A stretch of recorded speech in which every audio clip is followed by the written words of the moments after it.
Hello and welcome to a brand new Unsourced. Well, oh my god, I can't believe we're finally here with the We last did it. one. With the end of the road. Oh my god.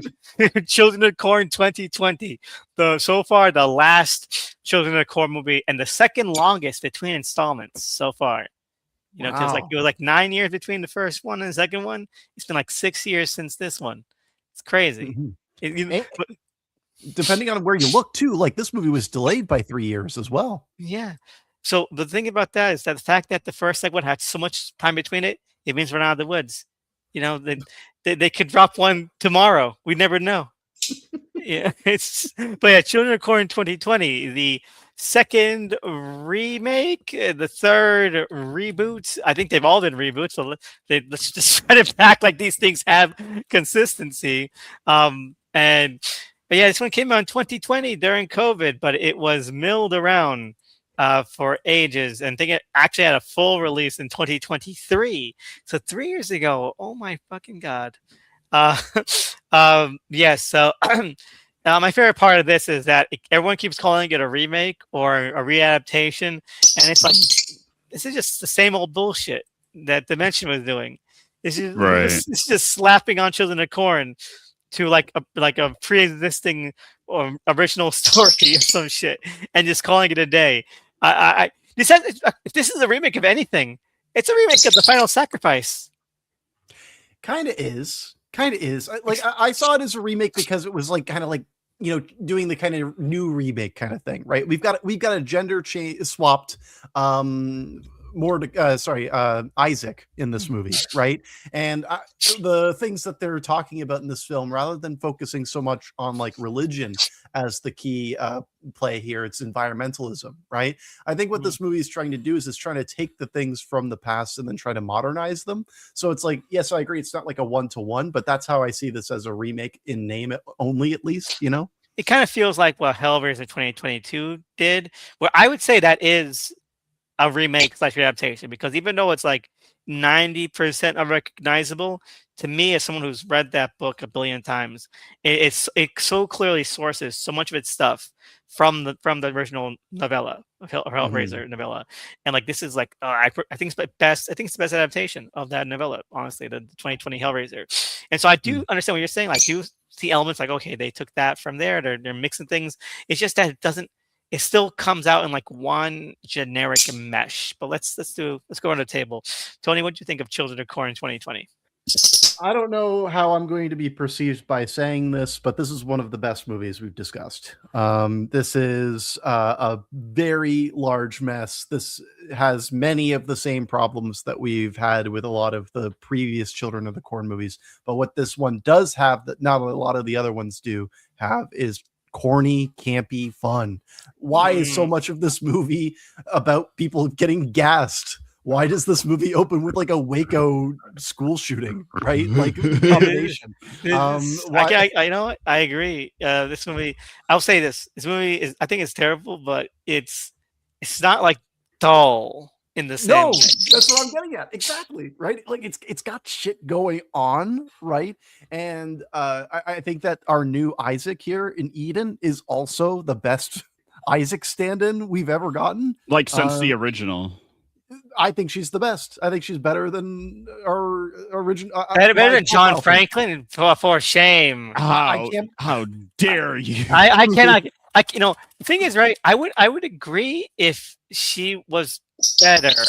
Because I know no respect to the little actress, because she's like obviously doing like a really great job with what she's been given. And it's like some parts are really commendable. I'll say it. Some parts are actually really commendable, but. I think maybe it's also because John Franklin was like 30 years old. So comport himself. He was an adult, right? Comport himself more. There's always too much artifice coming from Eden. I think it's like okay, that's true. It feels like we're outside the film a little bit. It pulls you out of it. But I agree. I would say second best. Little kid who's a weirdo. She's giving some umph to those speeches. Yeah, she's making the material better than it is, and the material is bullshit, but a lot of it is like splendid, stupid bullshit, right? And even the things that are like, oh, maybe they shouldn't have gone there, maybe that was like in really poor taste, I still found myself like really cackling because of like the audacity of it. Final thing I'll say about this movie was directed by Kurt Wimmer, who made Equilibrium and Ultraviolet, which is horrendous.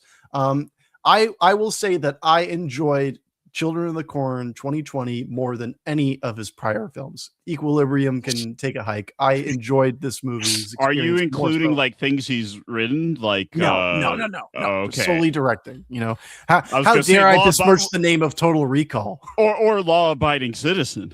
Oh my god, a very Yeah. watchable movie. This reminded me a little bit of Law Abiding Citizen, to be honest. Yeah, Yeah, that's fair. they should have leaned in, like just fully do that where she's Gerard Butler. Oh yeah, no, that's it. Gerard Butler's just like on his knees. Like, Make it the Siege movie, just go straight for it, All right. yeah. So what do you think of Children of Corn 2020? I mean, yeah, as a standalone experience, it's not good, but like when I'm doing my ranking, I'm like, we'll get to those, at the end, but I'm like, oh, I guess by default, this is a better one because, like you guys are saying, like there is stuff like it's so stupid that it's like fun, like, and it has stuff that we've wanted like them to do, like goofy shit we've wanted them to do, maybe by virtue of how cheap the other ones got, like where we stop even getting a monster. Like they're like, oh no, this time they're like, we got $10 million, like we'll show you like a thing, like Is it gonna look good? No. Oh yeah, is it like a good design? It doesn't look cool? No, but like we showed it to you. So like I it almost sounds like the lowest hanging fruit of like, yo, you gotta give it props that they showed you a shitty monster. looks like it stepped straight out of 2009. That's how bad this thing looks. Oh my god. We've seen Ultraviolet, right? Like this guy has Yeah. no grasp over using computer generated effects. She didn't know the grass was blade. I saw that recap. You'll never know what happens next. You'll never know what happens next. But wasn't that Aeon Flux? Yeah, that's Aeon Flux. Oh, I mixed those two up. Sorry. Oh, who doesn't? No, They're both really bad. I always remember Aeon Flux because she's got that one friend who's got like hands for feet like a monkey, which is crazy. Crazy. You'll never know what happens next. Anyway, well, I agree. Children of the Corn, by default, it's one of the better ones because it's goofy. It's crap, but it's goofy. It's stupid. It's silly. It's not like insulting or profane or embarrassing to watch even alone. So that's all these things going for it. It's that's pretty much it. It's the only thing I can say. It's the only thing I say in its favor is that tone wise, it's stupid and silly and feels like a really long episode of like The Outer Limits or some shit, but like a bad one. I like the one where like they go to that town where everyone's enslaved by a computer. It's some shit like that. And also, this is like for as much corn as in this movie, like this is like one of the ones that has least to do with fucking corn. And the other ones, even the ones that didn't have corn, had more to do with corn than this one does. Elvis, you're forgetting about the corn dust. They make such a big deal about the corn dust. Oh my god, I want to die. Okay, so let's get into it. All right, so Children of Corn 2020. We are, as Tony mentioned, we're introduced. The first set piece is like this, this police standoff with this kid who walks out of the corn one day, like, oh, I'm sorry, I need to do this. Nothing ever dies in the corn, and he kills all the adults at like this orphanage that he's a part of, and then the cops. I want to quickly interject, right? Like, yeah, people die in the corn. We see it over and over again. That is proven to be untrue. Exactly. He's a liar. In this movie too, people die. This kid's full of shit. I just want to get this out of the way too before you keep going, Elvis. Like, it needs to be established, right? So this movie was shot during the summer of COVID 2020, right? The reason it was made was because they flew everyone to Australia to circumvent the COVID restrictions. This movie was a super spreader event. When you think about the way these scenes are blocked and staged, I just think that's funny to throw out there as we consider what's happening in this movie. It's kind of like the permanent COVID movie. These kids, they're just fighting back against all these laws. parents don't, parents are just trying to keep them down. Anyway, so we're not going to conform to your mask mandates. I can't breathe. so this kid with a knife, right, who killed all the adults in this orphanage, and he's not killing the adults. So it's like really, he's not gonna kill anyone. He's not gonna kill any of the kids. But all these fucking cops with like their like riot vests and shit, they're like, this kid with one knife. The best plan to do is just fucking. Just get fucking poison gas and just do a war crime. Like something that's like internationally recognized as inhumane. And just pump it. We don't have any other gas other than this poisonous gas. I think they work backwards from the later visual of the kids using the gas, and then this was just like trying to, like when you come up with a punchline for a joke, and you're like, okay, so how do we get to that? And so this is just them trying to justify that for later. Yeah, exactly. It's just like this stupid bullshit reason. But like, if you think about it for a second, you're like, that's horrendous. That's horrible. I think that would be like national news, right? Like, I think that everybody would be like, holy shit, I can't believe this town is the FBI with the government would like occupy this town. Yeah, martial law would be insane. It's like on the news. It's on the news. Even we see like them like, oh, it made headlines, but like it says 70 comments. Like, what the fuck? Just 70? A schoolroom filled with children just completely dies, and everybody's just like, yeah, it's crazy it happened. Like, I mean, like, I guess that's true to like American school shooters, right? But at the same time, it's a cop. This is actually, they're getting at something here. Okay. Yeah, that's actually what it was. I unlocked it. I see what you're doing. This is one of the most political ones, It makes you think. Children of the Corn is woke now, guys. Carter, I love how on the news blotter, like it's the next headline is like, oh man, the corn crop isn't coming in good this year. Like a fucking 20 kids are dead, bitch. What are we doing here? The sheriff is keeping his job. I guess I could throw that election away or whatever he says. Like it's like I'm not. They won't reelect me because I murdered all the children. A bunch of orphans too, right? Like they're orphans. Yeah, it was a fucking foster school for these kids. It feels like a Naked Gun bit. Like, it's so stupid. This is Pat.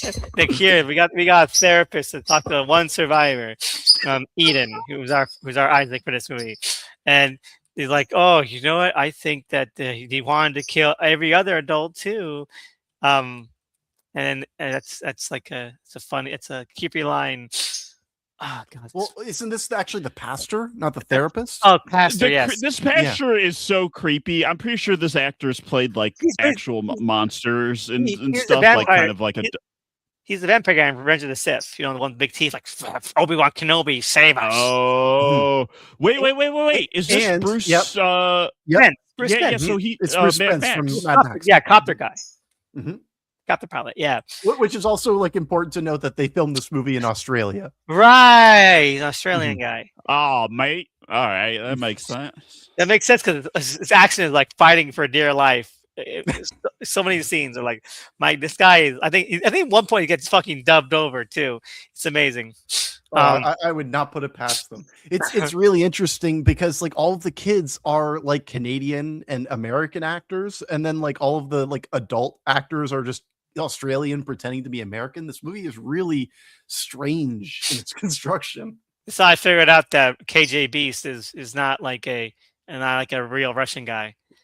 So he's a guy who can do a passable American accent. You'd only seen him in Batman vs. Superman. You're like, that's a real Russian. Yeah, like this guy is a Russian guy. I can believe it. Now this movie has fucking ruined it for me. He doesn't water over my eyes. That movie was look airtight until now. He does not look American at all. He's not like a guy from the heartland. That's all I'm gonna say. Oh no, yeah, his face is very European. I think he says like he's Australian though.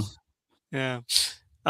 So let's see. So after that we're introduced to Bolin, who they call Bo, played by Elena Camporis, who is the daughter from the second two My Big Fat Greek Wedding movies that no one ever saw.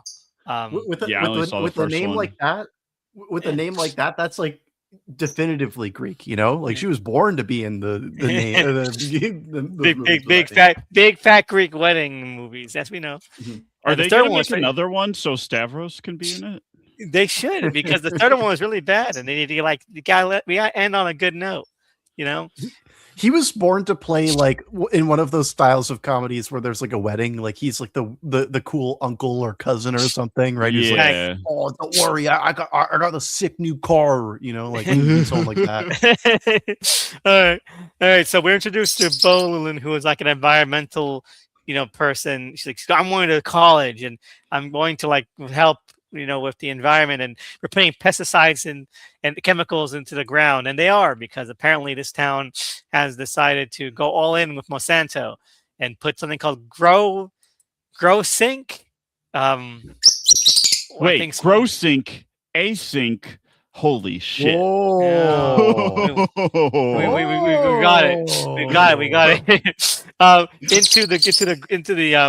Into their cornfields, and oops! It turns out that it's killed off all the corn, and I think it's implied that this is what's causing things, but like in a guy's revenge kind of way. That like it's that because this chemical is killing all the corn, that it's like motivated the corn to create a Swamp Thing monster Yeah. to like influence these children. Yeah, and then like there's the corn dust that's like making the town evil. Like it's like a weird like combination between like The Happening Yes. and Twin Peaks: The Return, right? Where just like society is corroding in this town for Well, whatever reason. what was the one with the very tasteful native representation? The Final the Sacrifice. second one. Final Yeah. Sacrifice did introduce the idea of like some kind of fungal contagion, like Yeah. being the source of ergot. some of it. Yeah, Ergot. yeah. They mentioned this in this one too, so it feels most indebted to this one, like over Final Sacrifice. I mean, but you're right. Corn dust, and it feels like they're trying a lot here, and I'm not sure how they fit together because it feels like at a certain point, if you're like this is a guy's revenge kind of thing, I think that introducing a big humanoid, corn monster, it kind of ruins that like thematically, in my opinion. If I feel like this is trying to separate, like, for all the things I'll give to Final Sacrifice, at least the first half of that is like we're gonna take this like fucking environmental crime conspiracy thing pretty straight for some reason. This doesn't do that, and so I feel like it comes off maybe even a little stupider than that did. This movie's trying to talk about like how like irrationally radical the young generation is. Like this movie's reactionary as hell. Right. Yes. But that being said, like it's really funny in a sarcastic way, where it's like, oh, how crazy these kids are, just taking their ideology to this crazy degree. Why can't they be like sensible and like go to school and get a degree to change things from the inside? Like there's a really funny perspective on this film, and it's tied into this whole like mind control corn toxin. Yeah, no, you're right. Because at one point, Eleanor was like, I have a plan. We're going to expose them to the newspapers. Like, what the fuck are you talking about? And then everyone was like, no, we got to kill them, Tony. I'm sorry, Steven. We're going to have to kill this guy. Yeah. That's pretty much what happened. It's like, it was only to take more of them. So really, this is about how January 6th was a good thing and that people are getting too much of a big deal about it. I mean, let's be honest here. You gotta calm down a little, is what you're saying. Like exactly. We gotta lower the temperature. Lower the temperature. Maybe it's time to just forgive and forget and give pardons. And maybe give them some money too. Yeah, me too. Give them some money. I'm okay with that. It's Nebraska after all. Anyway, why isn't this Gatlin? I don't know. Did they run out the rights again? That's what I was curious about, because they do say he who walks behind the rose. No, they so, don't. but- No, no, no, no, No, no, no. no, no, they don't. don't. They don't. They don't say he who walks. just he who walks the entire time. Oh, okay. So that has to be a rights thing then, right? Probably remove the behind the rose. It's, It's cleaner that cleaner. way. It's clear. But also, yeah, it's not Gatlin at all even. So like, at this point, we've had like a couple of sequels. It had nothing to do with Gatlin. I feel like it'd be so simple just to fucking have all these be connected in like an Evil Dead spinoff kind of way with the black fucking corn. Right. It's It happened. was it was shipped everywhere. Like they specify Europe, but you can just be like, yeah, it's fucking everywhere now. Yeah, it's just fucking just fucking black corn everywhere. They should have done it like in Nightmare on Elm Street, right? Like in one of the later ones, they're like, "Oh, every town has an Elm Street, right? Every state should have a Gatlin, right?" Exactly. And then it's like each state could have like a state specific Children of the Corn movie. Imagine like New Mexican Children of the Corn. You know, that's an idea. You know, Yeah, no, in the desert. I agree. Like every state loves corn. You know, maybe it could be different crops. You know. If we're thinking outside the box here. Anyway, moving ahead. She has a little brother who's like a little dweeb, and he's like, "Oh Judge. no, I He can't be." sucked so much. He's like barely a character. Did he even live at the end? I don't even know. I hope he didn't. Did he die? I can't. The movie kind of lost track of him, and I lost track of him. Yeah, like, so it's like, there's my brother. He's with them, and then like the last 30 minutes, we'll usually get like one close to him. He's like, "Oh, there he is," but then when everything explodes, I'm like, he probably died. Maybe I don't know. Who the fuck? Well, the movie does just end. Like we'll talk about how it ends, but like it really does just go. Oh, it's over now. Like we're done. Apparently, like the editing process for this was really fucking terrible. Like things that like reshot and moved around. So I don't. I'm shocked. It was a clean movie. Anyway, another backrooms connection. Okay, is that we introduced to Eden again. She's wearing a red wig over brown hair. So Oh, yeah. So the Red Queen stuff like threw me off. When I start questioning because I was like, I've already forgotten so many of these movies. I was like, was that a part of this before? No, like we're just adding like a new. I'm fine with them, like drawing on other, like fiction and sources like that. But I'm like, wait, was this a part of these stories before? But no, it wasn't, right? Yeah, no. And what's weird is like there's no like religion really in this film, right? Like that kind of replaces like traditional theology versus the way that they use like Christianity in comparison to the He Who Walks Behind the Alice in Roses. Wonderland really is like the new Bible. If you think about it. Yeah. I'm kind of wondering like all likelihood the original script this was more Alice in Wonderland, inspired.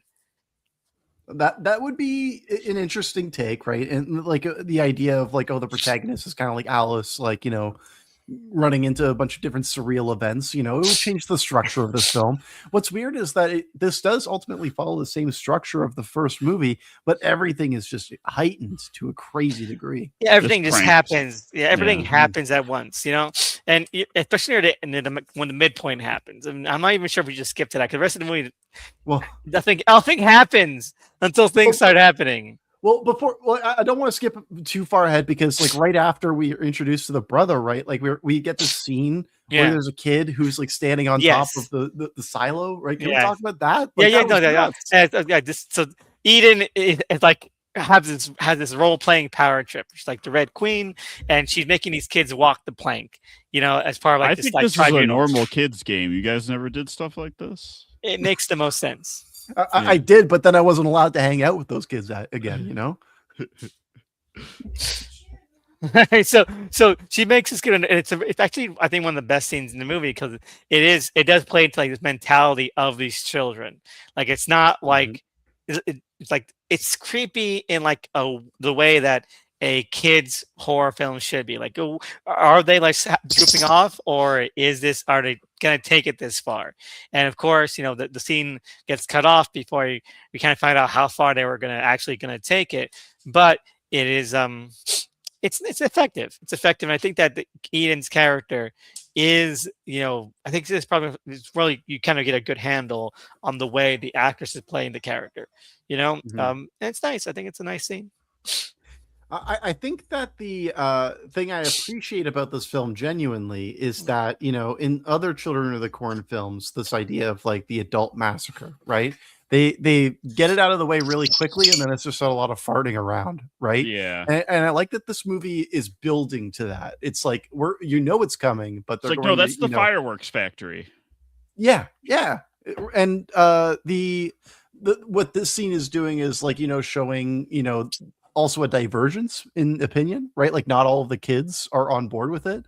But it seems like such a crazy escalation, right? Where you're just like wandering into a cornfield and then you're just like, oh, these kids are gonna kill someone, like it feels like it comes out of nowhere, and everyone's just strangely cool with it. And her chud brother starts cheering him on. I'm like, what is this? It's very funny. No, you're right, because I did like that too. And they're like levels to like how much the kids are into it.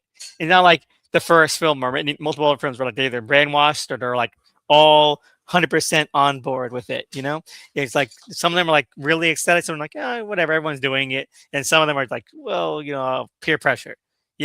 I like that. Again, that's what makes these kind of moments with the children feel very genuine, compared to the rest of the fucking series. So I like that. And let's see. So she gets pointless, kind of like flirty back and forth scenes with some guy. I don't care about their little tete-a-tete at all. This is the guy who's getting abused, right? Yeah. So one thing I will say is like I do like the fact that the kids are almost like, I wouldn't say justified for any of the things that they'll do, right? Yeah. But I'll say that the movie does a good job in terms of like being like, yeah, no, these parents are fucking awful, like they're evil people, right? Maybe they kind of deserve it, right? They kill all those kids. Exactly, they deserve it in that sense, right? Yeah. But at the same time, it's still a cult, it's still evil, or mob justice is not the right answer. I just think that it's interesting that this film is taking the steps to be like, no, these guys do suck, and it will make it so when they are killed, you're not, feeling sorry for them. Not too torn up by it. And I think it does add a nice layer that I wish the movie actually explored more, because then it just becomes like, oh no, they're taking it this far. And we were like kind of at that point on Bo's, I must say the actor's name because it's more memorable. Bo's kind of journey of like, oh no, we gotta escape, we gotta help. Like, I don't know, I would rather stick with the little kid's perspective more for this kind of stuff. Maybe her brother, and give him some fucking right, like make him an actual character instead of him like kind of just being on board immediately. The wallpaper, he blends into the background. And I think that would have been a good kind of perspective, been more of a counterpoint. But it just does flatten out. And while that's an interesting, inciting aspects to the film, it really just kind of doesn't pay off the way that it could have, satisfactorily. But yeah, no. So after that, let's see here. They walk around the town. Oh, they have the town meeting, and this is where we get Anatoly Knyazhov. Yeah, I memorize that character's name because they say in the same scene where they say Lex Luthor is the white Portuguese, so it's like scribbled on my mind forever. White Portuguese. Anyway, is he like the mayor or something? Is there a mayor? The power structure of the town is unclear. Like we know there's a sheriff. In terms of who is mayor, because he's like everyone seems to be listening to him. He seems to be giving this speech, but it's a town meeting. Well, Elvis, what you don't understand is that he's not the mayor, but he's the father of the protagonist, which means that he's important, right? And therefore, the movie treats him as such, right? And everyone in the town knows that he's the protagonist's father, so they're like, "Yeah, let's listen to him." He's got plot armor, but not really. So there's a sheriff, there's a pastor, there's some guy who We always like, I've been in touch with the government for subsidies. Like, okay, who gave you that authority? You Mhm. know, well, no one never ever gets them a label. And I love how the town, we look at the scaling of these towns, compared to budget. This is not be a town that's dying, but also why were there so many orphan children when like it seems like none when it seems like there's only like 12 like couples in the entire town to begin with? Where'd all these orphan children come from? Yeah, I was about to say, how did they get so many of them? Right? Like, is this the orphanage where like all of the like leftovers? They're just like you can pawn them off in other places, and this is where they end up. Exactly. It's crazy. It's ridiculous. And then like none of these other did any of these other people have children at all. I did not get that impression. So Maybe what? there was a cloning subplot that they had to cut. They didn't have the budget for it. Yeah, like from have fun, don't good luck, and don't die, right? Yeah, yeah. Yeah. All right. So anyway, he convinces the entire town of 12 people to abandon corn, to scam the government for those fat subsidy checks, just like real life. Farmers' rights don't Or matter. paid not to plant stuff. Very like subtle political commentary, I must say, guys. It's only grown with age now. This is 2000. This is a different world from 2006 to 2020. Imagine if it were made today, right? They would be like, we're going to get rid of the corn and then put a data center there. Exactly. Mhm. That just like Mangler 2.0. That's a real movie that came out. Oh, I was thinking like Eddington of the corn. Yes. Yeah, New Mexico. It kind of feels like that's what it's going for at times. We just keep getting distracted by the stupid corn cult subplot. Yeah. Oh, damn it. We gotta get rid of that. Anyway, so all the towns except for the Prez, they're like, yeah, okay, let's burn and destroy all our corn crops and cornfields to get money so that the town doesn't die and we don't become homeless. And then I don't understand why Elena Kemper's character is so against this. Well, they're talking about the idea of like, if they do this, then any kind of way of making money in this town goes away, right? Like they don't have anything else to make money from without corn, right? The adults will get the check, but then this town is just going to collapse even faster, right? So like, I get her concern from that perspective, but then it's also like, what's the replacement? Like the corn, clearly if this is the only thing that is able to sustain this town, you need to like not only convince them that they need to keep growing corn, they also need to change the way they are acting in a specific way. But it also comes like she's coming at it from like an environmental standpoint, and I don't really see like how that tethers into it, because like they're going to be like concreting over the fields or anything. Like they're like burying the corn in the ground. It's all organic, if you think about it. So I get it seems confusing to me, the normal average Joe movie watcher. No wonder we made no money, because they couldn't please me. Yeah, please. Are you sure? Dumb it down for me. Exactly. Handhold me. I watched Lebanese movies already. My brain is mush by this point.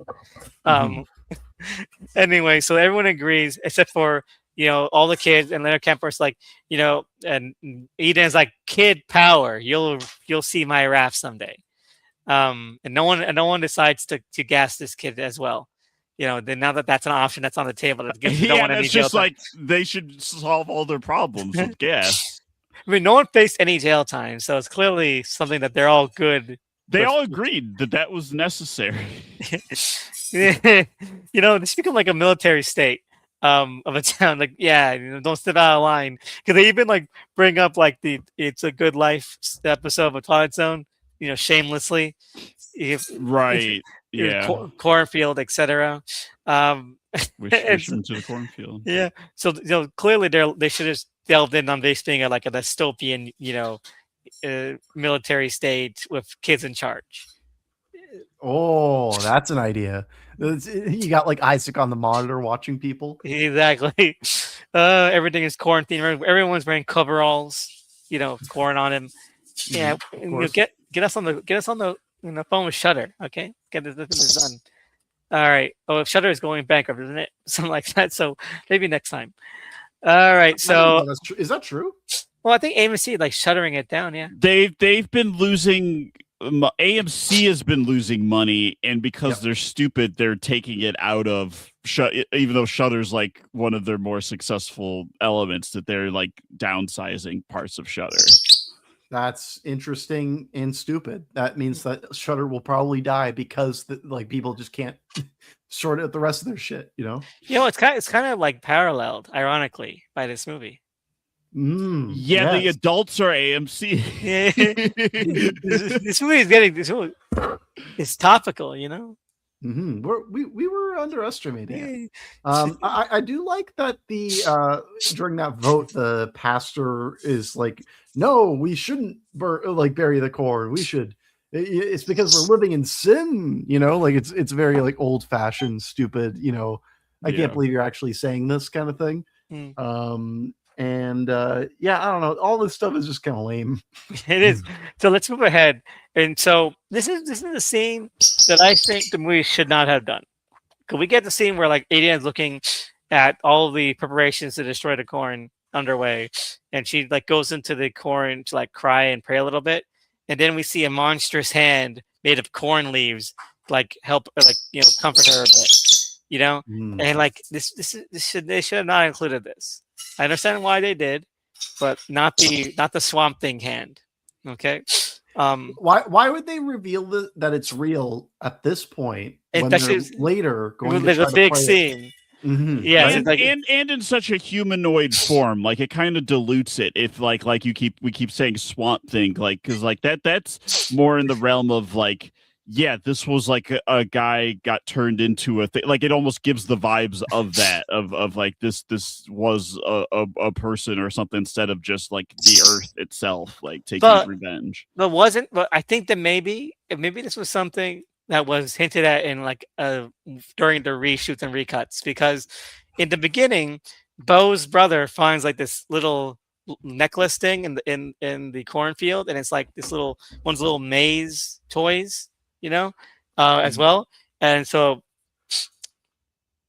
maybe like never brought up again, but maybe the he who walks behind the rose. That's not this character. It's he who walks only. Right. It was like a real person, and that was his. And it's like a Sandman from Spider-Man 3 thing where you couldn't pick it up because it's got like monstrous corn. His corn fingers can't grasp stuff. Yeah. Oh, that'd be touching. It's like the Thing from Fantastic Four, the 2004 one. Can't pick up the little wedding ring, but again, we're just workshopping this movie at this point. Again, like we always do. We can never just talk about how terrible a movie is. We gotta try to fix it. Isn't this also the sequence when the kids are digging the hole? Am I wrong? They're not digging it, but they start like listening to her preach a bit. Well, no, they do dig a hole. Yeah, because they're digging the hole and they're like covered in pig's blood or something. Yes. Right? They start digging a hole here. Yeah, you're right. That's the setup for that later scene. Yes. I just wanted to call it the fact that like we talked about how that scene of the kid jumping off the silo or whatever. We don't even see him jump off, by the way. Like we see them talk about it and then they walk away from it. But like that's the first instance of the group being crazy, right? The second time we see them crazy is them with pig's blood on them digging a hole, right? Like this movie is like, there's no chill, right? We're just going to keep it at 100 the entire time. Yeah, but also rewatching this scene, because we're talking about flipping through it, I do like that it also very much shows that Eden was doing things from the jump, because she also like kind of wordlessly like indicates the cell tower to one of the kids, and so you get the point like, oh yeah, no, she was like, this is just phase one of a already set down multi-phase plan to kill all the adults, because later on we figure out that they cut like the cell tower service, and so this is probably indicating that was done at that point already. So yeah, it's smart filmmaking. It's like Chekhov's gun, It's effective storytelling. I don't know. This is kind of like a Tom Clancy thriller, exactly. Like terrorists seize the town, they cut cell communication. Yeah, this is more Clancy than King. Exactly. It's like Under Siege. You They know, should have sent Jack Ryan in. They should have sent John Krasinski in to shoot these kids in the face. We have to kill these children. They're Venezuelan. Actually, this movie is not just the third remake of The Children of the Corn. This is also the third remake of Red Dawn. Yes, it's got that vibe to it. Anyway, These are so Russian children. Sorry, go ahead. all right, so we got a lot of spooky corn imagery as Eden, sort of lures Bo, his brother, into becoming more part of the cult. And all the kids are like starting to like do stuff with corn, make corn dolls, husk corn, all of that. And so she comes across, as we mentioned, a scene where Eden and all of her little congregants are using pig's blood to soak the the roots of the corn stalks with to feed the corn. Wonderful. Like it's one of those things where you're just like, you do that, you weirdo kids, right? Like it's such a crazy escalation that it's like, oh, okay, so we're just like fully off the rails now. I'm surprised they haven't done it before. Yeah, right. But yeah, they have paintbrushes and they're painting those roots. And the best part is that Eden's like, you know what? You guys have the right spirit. I'm gonna let you into my centrist liberal plan that will surely not fail at the voting ballot. And the kid's like, okay, yeah, sure. And she believes him. These kids covered in blood doing this crazy blood ritual, and she's like, I got him. I got him on my side. Like, okay. And the main character, she obviously is still upset about the whole environmental corn thing, and she decides that she wants to hold like a trial for like her own father, and like this is another element that I think is pretty interesting in the sense that like we're seeing the road to the parent sacrifice, and this is like a way of showing somebody who disagrees with it, but somebody who ultimately had a hand in allowing it to escalate the way it does. Yes, it's kind of like Animal Farm, the new one. It has the same kind of payoff. You watched that? I watched it. You saw it? Yeah, I saw it. I wasn't even aware that was out. a rip, like one of those Chinese rips is out. It is. It's like it's a sitcom. I'm halfway, like I'm literally 50% way through the movie. I mean, I tweet about it. 50% of the way through the movie, there's like a mall montage where they go to like a mall and get makeovers. Oh my God. And the movie is halfway done. That's not a long movie. Like, why? Like, what are we doing here? They could have done a montage like that in this, though. I wouldn't have been opposed. Yeah, no. I would. Anyway, better than this. And anyway, so yes, they decided to hold a mock trial because she's like, we gotta shame them. We got him. My father, he won't wriggle his way out of this one. Why don't you just stab him in his bed? She's right. I'm sorry, Eden is right. Okay, Eden is right. You gotta take hardcore action. Okay, everyone's always talking. Everyone wants to critique corn, but no one wants to control corn. Or whatever. Right. ContraPoints would have loved this one. Let me show you my plan for not destroying corn while I not destroy corn, etc. Whatever one says. It's weird. It just says I hate Hassan Piker. But no. So I like that in that it does seem self-aware with that kind of like activism but I think it also wants us to be on her side and not think that she's stupid. Yeah, because it's more like the movie's trying to do the thing where it's like her heart's in the right place, but she's doing the wrong methods kind of thing, right? And the movie is showing how it's like, oh, she just went too far and enabled the worst people in her crowd, and that's what happened, And I do like the fact that it gets away from her in such a crazy fashion, like dramatically. I think that's an interesting way to go with it. But at the same time, it's just, it's stupid bullshit. Like, we know we have to get to this point. So, it has to find a way to get there somehow. And somehow they do. Yeah, so I love that we keep saying that it's building up to this, but then a lot of it happens off screen anyway. It kind of still feels like it just happens, even though the whole premise of this remake is like kind of like, let's slow burn like the takeover and actually show it, even though we skip over it, but we're still skipping over parts. Yeah, no, like The Gathering, I thought was more of a better slow burn to that kind of shit than this. So at least we're like focused on it wholeheartedly, rather than this weird pseudo political environmental message. Because it feels like one of these things has to have payoff, but we're doing all of them at the same time. Yeah.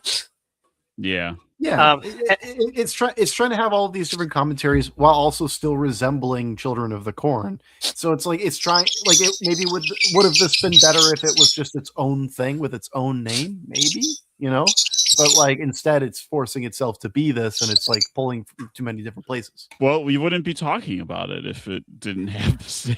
So, we're barely talking about it too. Checkmate atheists, like we were the cause. Anyway, so the dad wakes up and his two kids have like duct taped his hands and legs together. And at this point, I have to say, like, Bo, the little kids didn't even do this. You did this one. It kind of looks like you're a serial killer. Mm-hmm. And I feel like the movie doesn't challenge her complicity like enough. Well, I guess maybe her ultimate fate is part of that, but like it still feels like oh, we're supposed to forget that like this doesn't look good for her. No, the ultimate fate is that it's another in like this movie's weird obsession with Carrie. I'm glad you saw that too, because the ending was definitely just Carrie again, where he even has that kind of dream, like, is this like like a sort of nightmare, but also the pig blood thing. Yep. Mm-hmm. And so this movie is just shameless. I mean, we've already said it was clear how shameless this movie is. They're directly just showing that episode of the Twilight. Yep. I'm going to take you to the cornfield. And then it turns out that like they gave them a chance to escape by running to the cornfield, apocalypto style. Mel Gibson's Children of the Corn. And it reminds you of the episode of fucking Eastbound and Down. It's like apocalypto. This whole yeah, just continue. It's just such bullshit. Yeah, this movie has nothing going on. It really doesn't. And yet I know how we're like all agree. We're like, yeah, this is probably one of the better ones. But while we're talking through, we're like, yeah, is there even anything happening? The thing about it makes it better is that a lot of characters don't do anything. So it means they don't do anything stupid.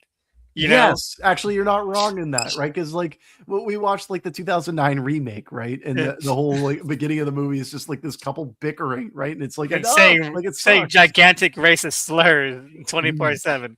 But this one is just the reactions to things that have happened, and like the things that have happened are interesting. We just don't see them, and we don't spend much time on them. So it's like, okay, yeah, this is probably one of the better ones. We get that point here. Yeah, go ahead. Do you think that there was like a lot of things that they wanted to shoot that they couldn't shoot? Like, do you think that that's what it is? 100%. Because I heard one of the reasons why I heard this got pushed back 3 years is because they kept on reshooting or re-editing stuff. So I 100% believe that, because at no point do I think that a big blank nothing was what they intended. But maybe because that's clearly what Lionsgate and Dimension intended multiple times. So it's hard to say. But anyway, this is the part where it really kind of feels like Children of Corn to me, is when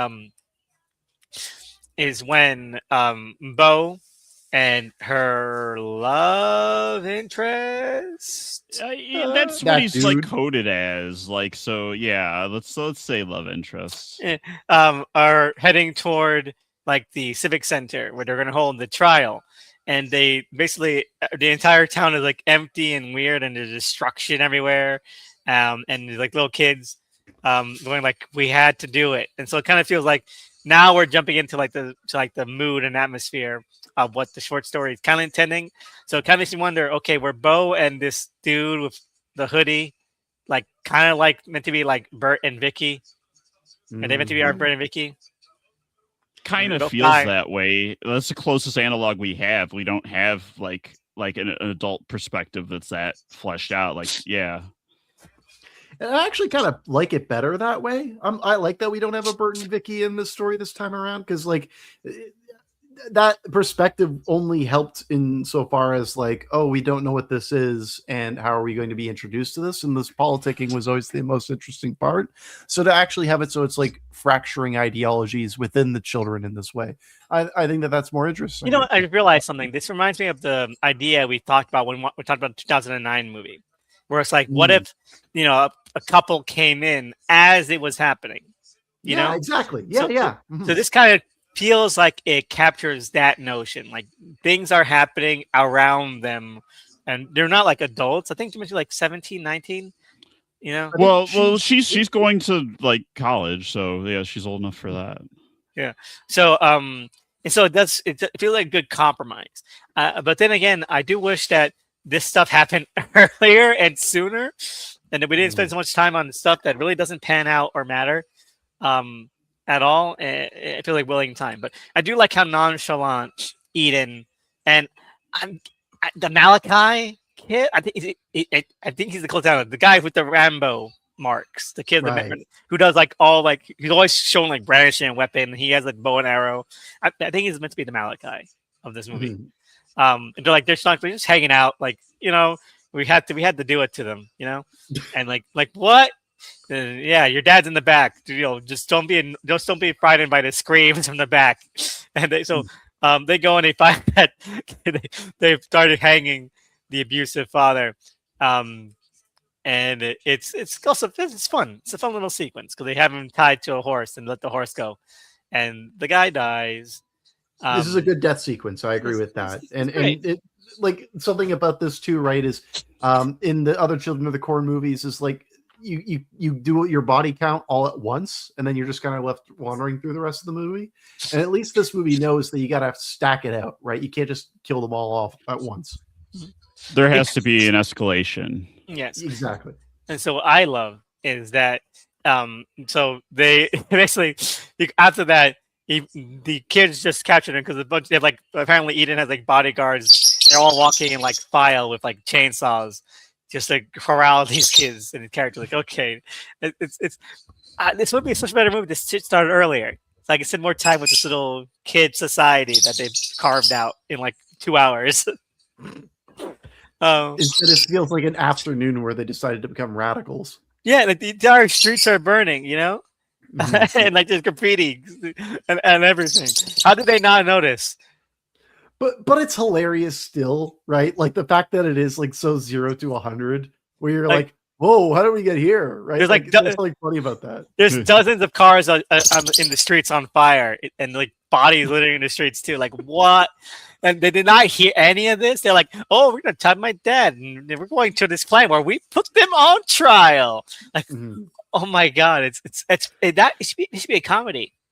You know, I mean, it like almost is already. Like, I mean, I guess that's just that classic Wimmer style. You know, all this stuff is so overcranked. It reminds me of the episode of American Dad, where American Dad, where Stan Smith is trying to get his wife fired because she gets a job as a secretary at the CIA, and his plan is to frame her for stealing lunch out of the kitchen, work fridge, and then while he's doing that, someone like throws acid in her face to get her fired.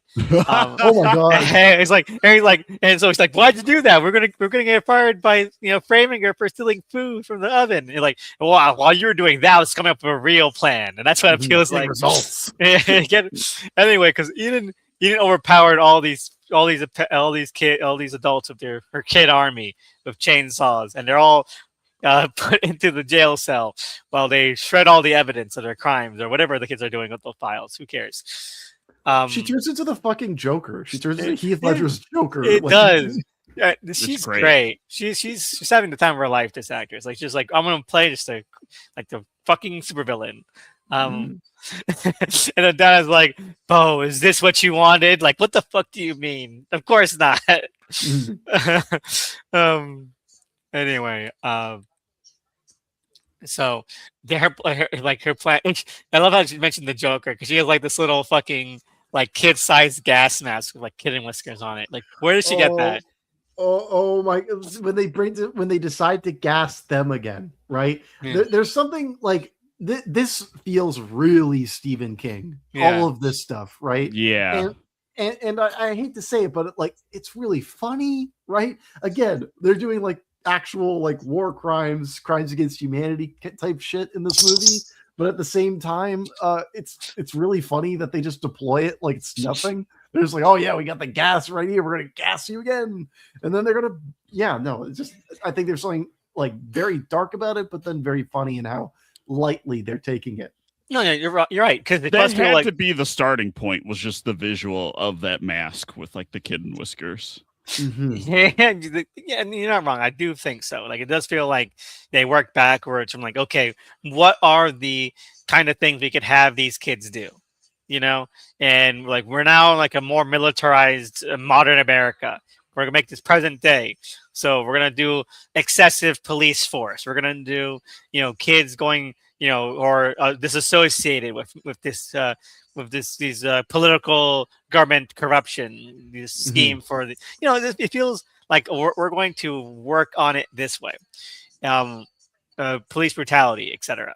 And I think that's really the big core of this. Mm-hmm. That's the thing that really set them off. Um, killing all these kids that at the beginning, um, and so they put him in the blood pit, which really should have been Bo's first clue that these kids were fucking crazy. Um, but it happens. Gets the better of us every once in a while. Did we talk about the guy getting killed in the sequence, like by the kids? Because that happens right here as well, right? It does. I don't think we're there yet. Anyway, Oh, um, sorry, I didn't mean to skip ahead. Sorry. so Oh, the, you the mean like the love interest guy? yeah, Yeah. it happened. Anyway, they bury all the kids, all the parents, including Bo's mother. Pretty shocking. Like that they're like, oh yeah, we're just gonna kill her mom. Her mom's dead. Yeah. Even though they're shown to be evil or whatever, that she's a harlot. For leaning in the window and going with that guy in his car. Like the movie's trying to say like that's what the kids saw in her that caused her to do this or whatever, caused that fate for her. It's working in like a stupid. You brought up Outer Limits. Like I can also see this being like Tales from the Crypt. Yeah, no, just something like so on the nose, so overblown and dramatic, and Mhm. like But since they're not religious, it feels weird to be like, oh, they're making a moral, like yeah, those kind of moral judgments. Like it's like they should just. I feel like they've already justified their grudge with the adults from like a another moral perspective. standpoint. Yeah. Mhm. Yeah, it feels like this should be more about like levels of activism, Yeah. rather than just religious context. Because they keep saying, "Oh, you've sinned. You're a sinner." Things like that, right? I'm like, oh, do they care about sinning? I didn't know. Exactly. It really doesn't make any sense. Um, Mhm. and so it doesn't add anything either. In fact, it detracts because like it feels like, again we're being pulled at different ends here. Anyway, Bo's brother is like, yeah, I don't care, and kicks dust and dirt over like the mass grave as well. Again, this guy sucks. Like, disown this brother. He's not a good one. Bring it back to the factory. Anyway, people still trust Bo, or at least they tolerate her because she's 17. She's not an adult yet. So they feel like he's one of the kids, and so Eden is like, yeah, I'll trust you, even though you're clearly untrustworthy, and you also are a stupid liberal leftist who doesn't understand real activism and getting shit done. Che Guevara would have killed you first, etc., etc. But that's what this movie is trying to get at. It's subtext. Have you ever heard of it? Yeah. Anyway, so they only left two adults alive. Yeah, well, a couple adults actually. They didn't kill all of them for some reason. I don't know.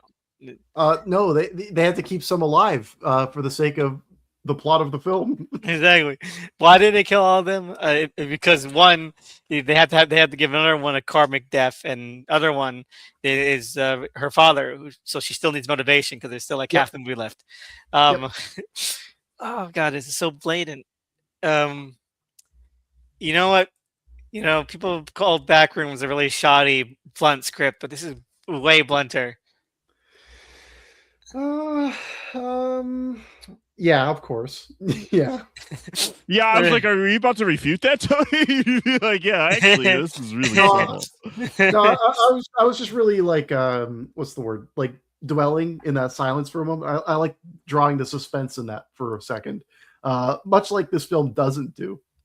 Yeah, because okay, so the pastor is like, I was against killing people killing the corn off, and I was against, killing all those kids. And it's like, you're right, and you also helped raise me from the foster home for some amount of time, even though I haven't aged a day. So it could have just been a couple of days. In fact, it was on the news the other day, so it literally was on the day's news about the kids dying. So you must have raised me for like 1 day. It's been like 1 day since all those kids died because it was on the news the very first scene. And she was outside. We knew where she was, right? Like, but then at the same time, this is the sequence where we get the contractually obligated one gross reveal in this series, per movie, comes in this scene.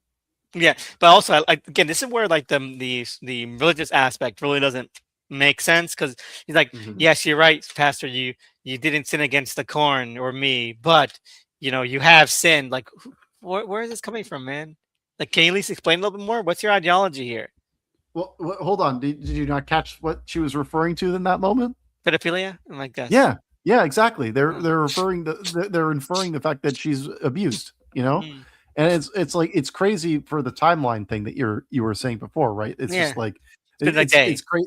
Yeah, exactly, right. But then it's also like, a guy could keep a sensor himself for 24 hours, man. He's up to die. Exactly, obviously, right. I think these kids have done nothing wrong so far. Yeah, they're justified in that sense. That's why it should be the perspective of the brother, because he's entrenched in there. Like, we should be following their logic, But the thing is about Mixalina Kemper, like we're saying, like, oh, she accidentally sent this thing off, but she really has no say, and the kids were already doing it before she even came up with her plan. So her perspective is really meaningless. Yep. And any kind of juxtaposition or contrast is just like not there. It's forced. It's incidental, even. Yeah. Anyway, so they do the apocalyptic thing with her father, and Malachi about to kill him with a bow, and Eden's like, nah, don't worry about it. And so he's off to go get help. Even though I do like that they show like 3 bodies that the Malachi kid totally like skewered as they're apparently trying to run toward the corn. So he's cool. I wish he could be cool on screen and not off screen. Yeah, maybe they just didn't catch it, like literally through all the reshoots and stuff. They couldn't find it. It's like, well, fuck it, we just got one shot of like dead bodies with arrows in them. We got it. It's enough. It's enough. It's enough that gets it through. We got to do implications. It's a mood piece, We just saw like her carve out the eyes of an old pedophile, but it's a mood piece. No, this is the first Children of the Corn tone poem. Exactly. Anyway, it really is. So we get the payoff to another scene. So what part of Bo's stupid plan that wasn't going to work was to get a reporter to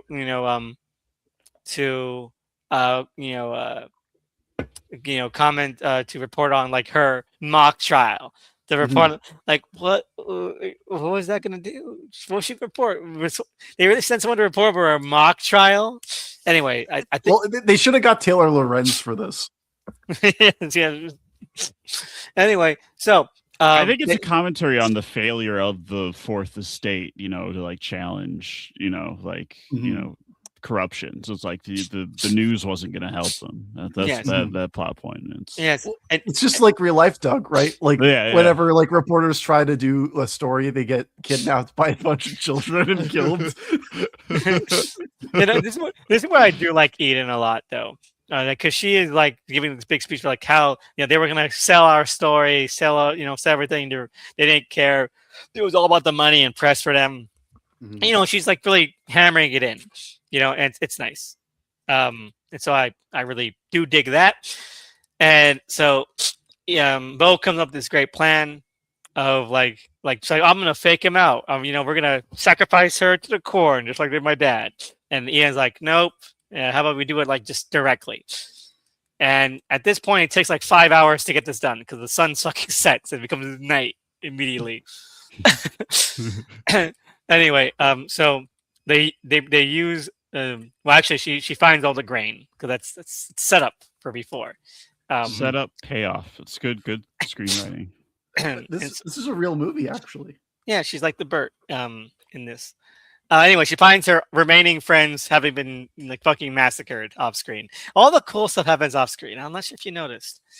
And like that's probably a budgetary thing, but there were parts. I don't know if you guys, the version you watched, I watched this on Shudder, and it's like the kills were still intact, but there was like weird choices where like the love interest kid, he said frick or frickin', like I love that. Yeah, Yes. what the frick or something? Yeah, no, yeah, I was that. like, wait, is this not R? But then it totally is because you see the kills. So, but I guess that's just like kid flavoring of like a kid who doesn't swear or something. I don't know. Maybe. Actually, that's one element of the film I do like. Actually, is that like these kids do feel like kids, right? Yeah. Like, they feel kind of stupid, right? Like there's parts where they're bested in that way. Like they did do something. Let's appreciate. You know what? Let's appreciate for the fact that this is probably the only children's horror movie where the kids are like in the forefront for most of the movie and just don't disappear halfway through because they have a bunch of random teenagers instead. I really appreciate the fact that like one of the first shots in this movie was of a child in front of a cornfield. It's considering the fact that there are certain movies where we couldn't get even that, like they took this time literally. They're like, we have a budget now, we have an obligation. Like people want children in corn. Like, let's give it to them. Yeah, and also think that was what the reshoots were about, Doug. Right? Like they're just like, holy fuck, we made this movie. There's no corn. Like, or there just wasn't enough. That was like the test screenings. There's no corn and no children. Why I can use more children and more corn. They're like, all right, back to the drawing board.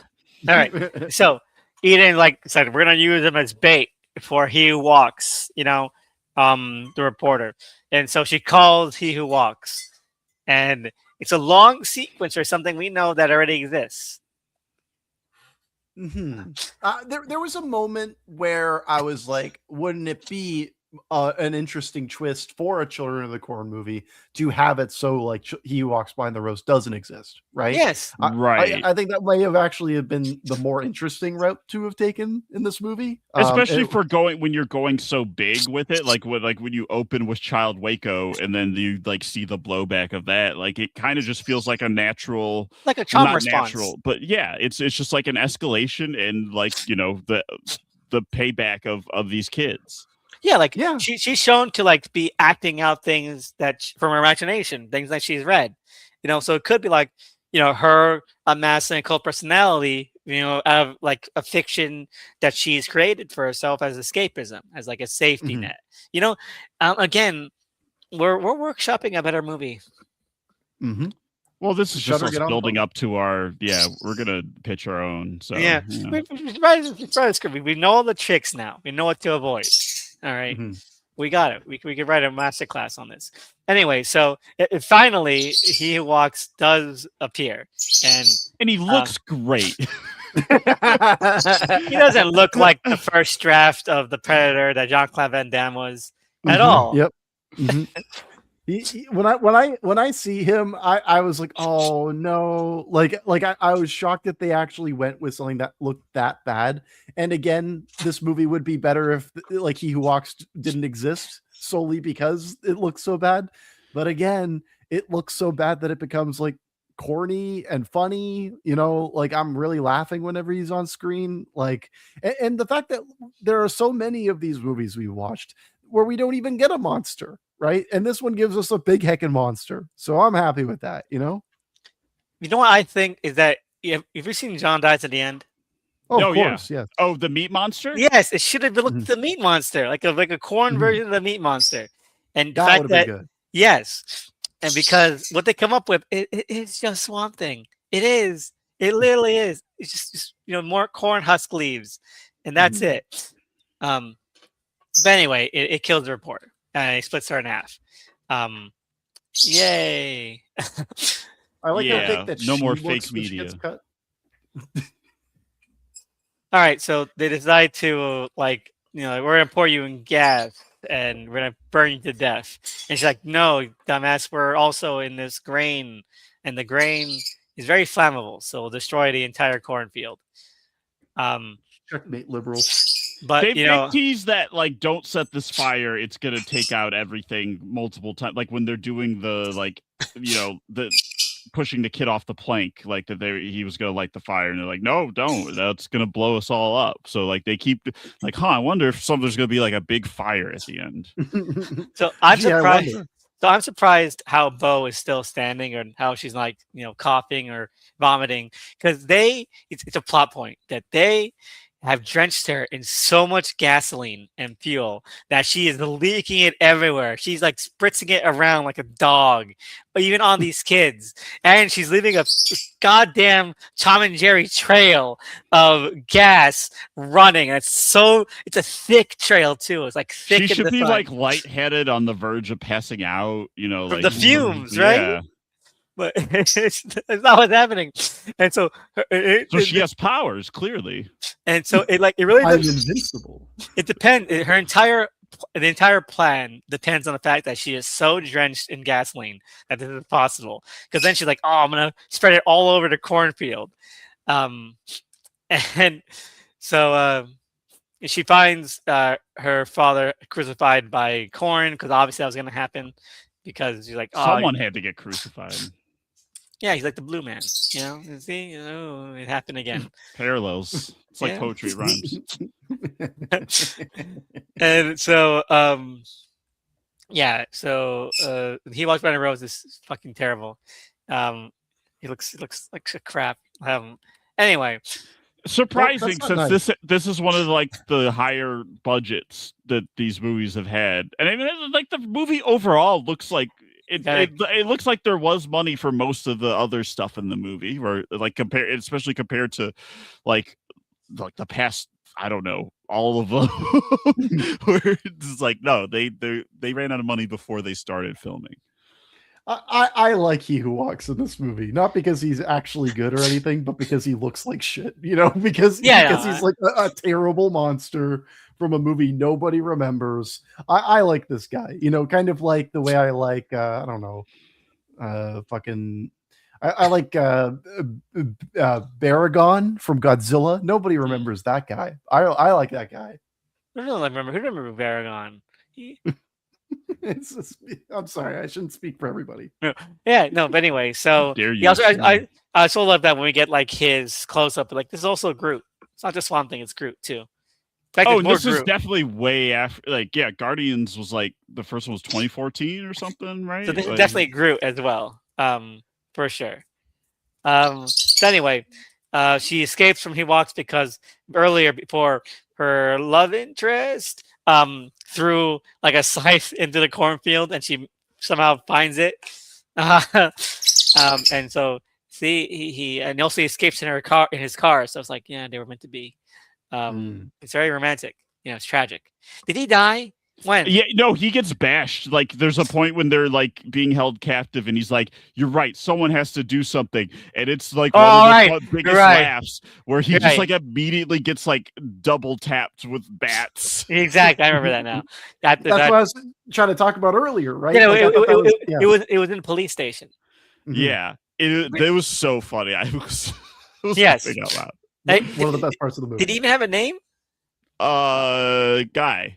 Let's look it up. His name is Calder. What a sad existence that. Sorry, go ahead. Cal, yeah. Calder Covington. Wait, I love this. I love this because so the Covington family, there's a father and there's two kids, an older one and a younger one, and they all have the same fucking name. Well, but Yeah, not Cal really. Calder. Like, what the fuck? There's Calvin, Calder, and Cal.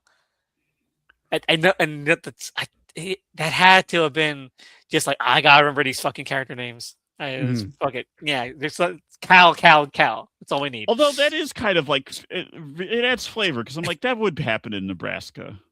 Yeah, a parent would be lazy enough to do that, right? It's like I don't know, Calvin, come here. You know which one I meant. Anyway, so we get a redo of the ending of the original movie, even though I love how the corner Wikipedia is saying we don't want to do anything with the original movie. We're doing our own thing. Anyway, so Eden is in the backseat of the car as she tries to escape, and she's like, and she's got a cattle gun. Suddenly she's Anton Sugar. Call it, friendo. You know, like, yeah, I got it. I know how to use it. I've been practicing. That's the most you ever lost on a coin toss. What's the most you've ever lost in a cornfield? All right, so she's I'll again. So Ian is a supervillain in this. She's like monologuing. Joker. Yeah, she's like monologuing, and Bo's like, "Can I just have one last cigarette?" Like, you smoke? Like, yeah, bad. Why are we in a James Bond movie at this point? What are we doing? Like, Bo, I expect you to die. More than James Bond, it almost feels like a Die Hard movie. Right? Yes, like this is what would happen in Die Hard. Yeah, but also I expect Eden to like next step. My plan is to activate the Genesis project. You know. Ouroboros will be released into the atmosphere.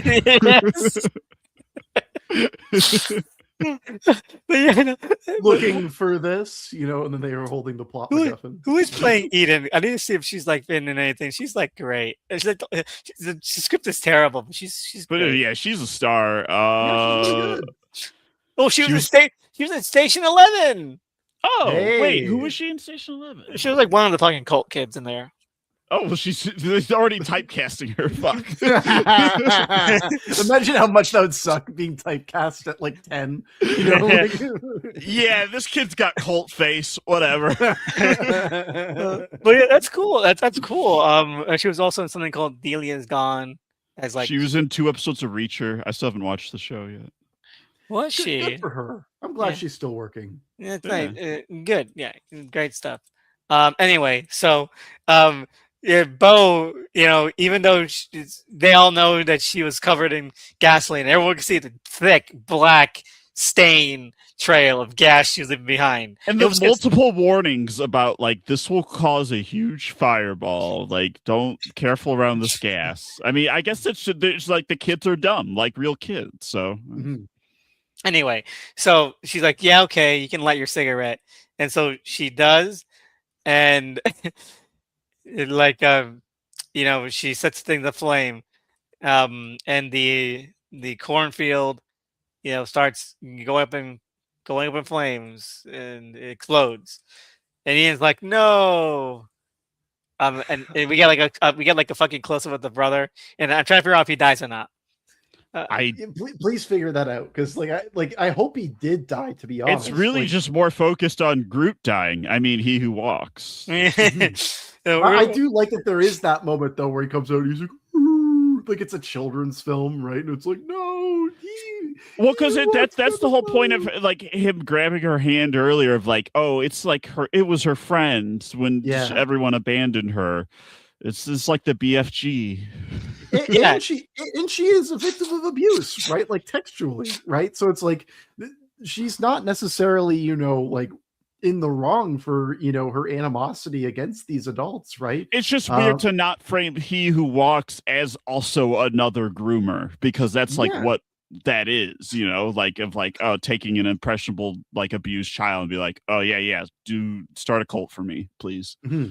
The only way they could have played that off really in a better way would have been if they really leaned into it as an act of nature. Right? Yeah, exactly. Guy's revenge. Mm-hmm. Exactly. That's why making him Groot doesn't work. Or if it was like a Crow situation, Oh, I don't want anyone to get shot on set. You know what? No. Oh my god. No. Actually, as we've already established, this was a COVID super spreader event. So, who's to say that one of these children didn't die from long COVID afterwards? Who knows? Anyway, so no, because like I always got, I kind of see like the impression, especially from when we see like again the necklace in the cornfield. Like is it meant to be someone? Did someone die from the corn? Did someone die from the pesticides? Is it meant to be like the teenager that went crazy? Like who? Like it's kind of feel like the Keo Walks is meant to be like someone who was brought back Swamp Thing style. Now that's an interesting read. Anyway, so she and Hugh Walks go off into the cornfield and to like burn themselves to death because like they can only be together, you know. And so we're seeing Bo's brother, and I think that he lives. Yeah, he lives. Crazy that he Should have lives. died. He was like celebrating his mom's death, but you know. Anyway, so the next scene might as well be like a dream sequence because it is so thoroughly just riding off on the fumes of Carrie. Yep. It almost feels like the way that Beetlejuice did it. With yes, way less exactly. Mhm. Yeah, We're talking about like the very final scene, right? Yeah, because like they're like all in the middle of like the cornfield as it's going up. She's like, "Oh, people are gonna save me, or people are gonna like arrive from neighboring towns to look into this." And but then we see like, oh, she's walking through like the ruined destruction of all the corn, and she finds it's day now. it's too? day. Like a day later or some shit, right? But it might as well be a dream sequence because it does feel like that. It feels dream sequencey. It feels like the scene for Carrie where she goes to the graveyard. You know, we get it. We get it.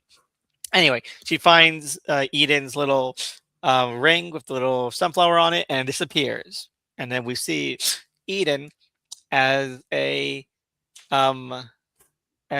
corn zombie. You know, it grabs her, but also. One thing showing that this is probably a dream sequence is that this same thing happened as like a little hallucination early in the movie. Back when she doesn't know that the kids are all like killing all the adults. She does see one of the kids like walking around with a scythe outside, and it stops. The kid stops and there's like shh and runs off. But before it does the shush, the face turns into like a corn, like evil face. They get like a Conor O'Malley style like face filter over top of them for whatever reason. So does that mean that like it's even though it's physically dead, it's still like psychically manipulating her? Like it's like maybe reaching out to her now of like, oh, Eden's gone, so but you're my new number one. Maybe. Something. No, it could be Eden is like a corn zombie now. It can be interpreted in every way. Yeah, it depends if it's literal or if like she is having a visual or some kind of metaphysical experience. A vision, yeah. It's cerebral, you know, makes you think. It leaves you with questions, you know? I mean, it's kind of Lynch. She takes the ring and disappear. That's Twin Peaks. Exactly. Don't wear the ring. Yeah. The good Bo is trapped in the cornfield. Well, actually, the reason they called it them Bo is because it was a clever reference to Bo is Afraid before it came out. 100%. I agree. Anyway, that's this movie. Is there any other thoughts on it at all? Like, I feel thoughts like is a strong word. Yeah, because like the thing is like in talking about it, it's a really lame, just like I have to go through all of this, and it's you know, it's not one of those movies where it's like, you know, it is shameful in a sense, right? But then when you're watching it and you're just like, look at all this dumb bullshit, right? Like this is almost Urban Harvest level of like, this is so absurd. Yeah, makes Urban it's Harvest a tone thing. It's a tone thing. Urban Harvest is able to work better because it's able to like actually nail some of its dramatic points while also nailing its cheesier points. So, well, there's wacky ideas to go along with the tone. Like this only has like a hand. It's like gassing kids and some interesting deaths things. Like those are the main ideas it has. Oh, and Swamp Thing. Yeah. Yeah. So it's like my final thoughts are just like, they really tried something here, and whether or not it was successful, well, have any of these been successful? So those are my final thoughts. No, I agree. Well, you, Doug, any final thoughts on this one? No, I just echoed that. Like, yeah, because I was higher on it comparatively, especially since a lot of these last ones have been nothing. I mean, although like we'll see where we all have Runaway placed. It'll be interesting. All right, I think with that, we should probably segue into the ranking. Okay. Let's do Let's it. do it. Let's do it. Okay, so there's 11 movies. Okay, 11 movies. All right. Number 11 for me, Genesis, aka the sex trafficking one. Yep. All right. What about you, Tony? What's your number 11? Children of the Corn 666. Oh my God. Oh, okay. Oh my God. My bad spelling. Okay. How about you, Doug? What's your number 11? Genesis, the one fucking nothing happens. Mm. And then, well, something happened, but it's fucking gross as shit. Yeah. Same deal with Isaac's Return, just for the record. We're just talking about degrees of grossness, and like And Isaac's degrees Return, of nothing.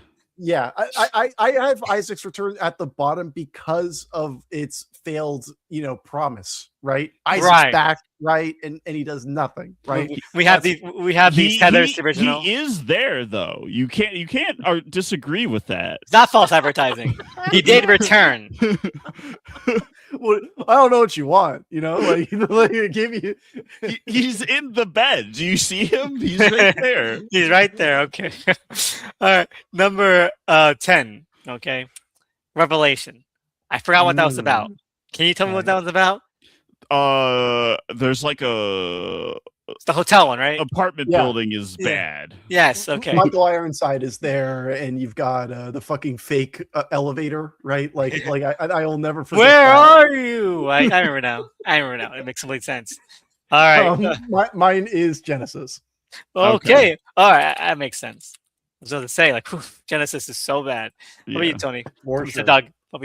Revelation. Yeah, I mean, the only good thing I remember from that is the stoner guy who had the Mario Kart Jamaican music. Amazing. All right. Isaac Returns. My God, we're going for a gamut here. We're all almost in sync. No, terrible waste of time. A terrible waste of everything. Maybe like one good scene, one good idea that I made up that I'm pretty sure they didn't think about. I still think headcanon. I just headcanon that guy that's crazy is Team Malachi. I think he's meant to be Malachi. That's just my headcanon. All right. What about you, Tony? What's your number 9? It's gonna be Children of the Corn Runaway. Oh my God, really? This low?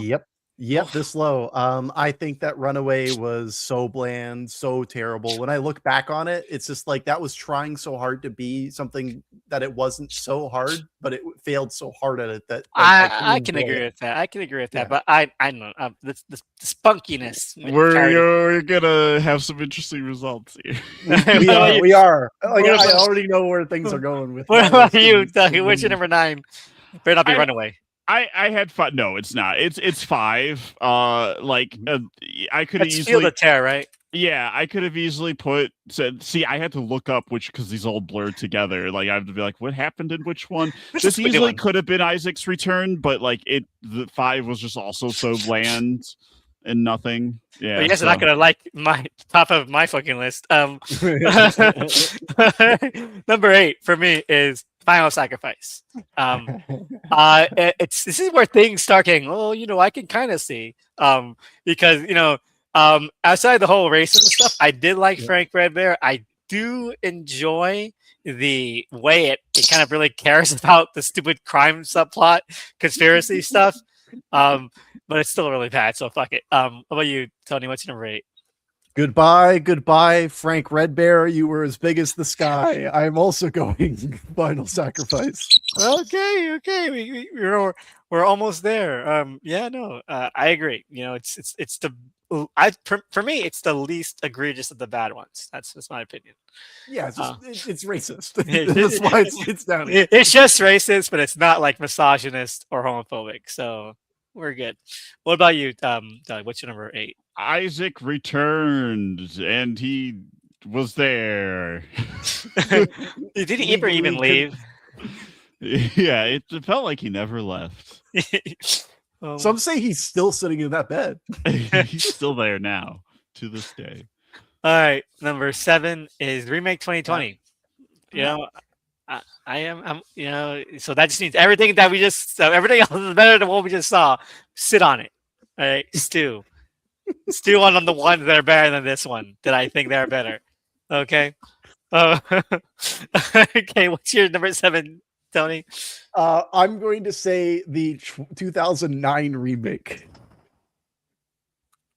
All right. Yep. So yeah, this one is down here because I just hate that. I just hate the way that one feels to watch. That was a real chore to watch. I agree. I thought you were gonna say it was because of the racism as well, but I guess we have different Obviously. priorities. We have different priorities, I guess. I've been revealed, confirmed. Tony is a racist. Yeah. What about you, Doug? What's your number 7? My number 7 is the 2020 remake. It's not the worst one. It just doesn't have a ton to it, but it does it has some chutzpah, you know. Yeah, I guess it's spunk. Eden is delightful. You know. Before we move on quickly, by the way, like you guys just called me out, for not noticing the racism or whatever. But then all of you guys have ranked the 2009 remake higher than the 2021. I think. Well, to be fair, surprised how high up. So to be fair, the racist had a point. They're making a point. See, okay. I didn't expect this. It's a commentary on like Vietnam. Okay, right. You're right. I was shortchanging it. Yeah. Also, they totally had her say it because she was black, and that way they had him say it. It'd be weird. You know what they thought. Production. Okay. All right. Number 6. I forgot why I put me above this one. I hope it's not embarrassing. Original. Okay, good. Whew. Okay, Original. Boring, but God, John Franklin and Malachi just make it work, man. Yeah, that's true. It's got some stuff to it. Mine's gonna be Children of the Corn 5. Field of Terror. I'm trying to remember these names.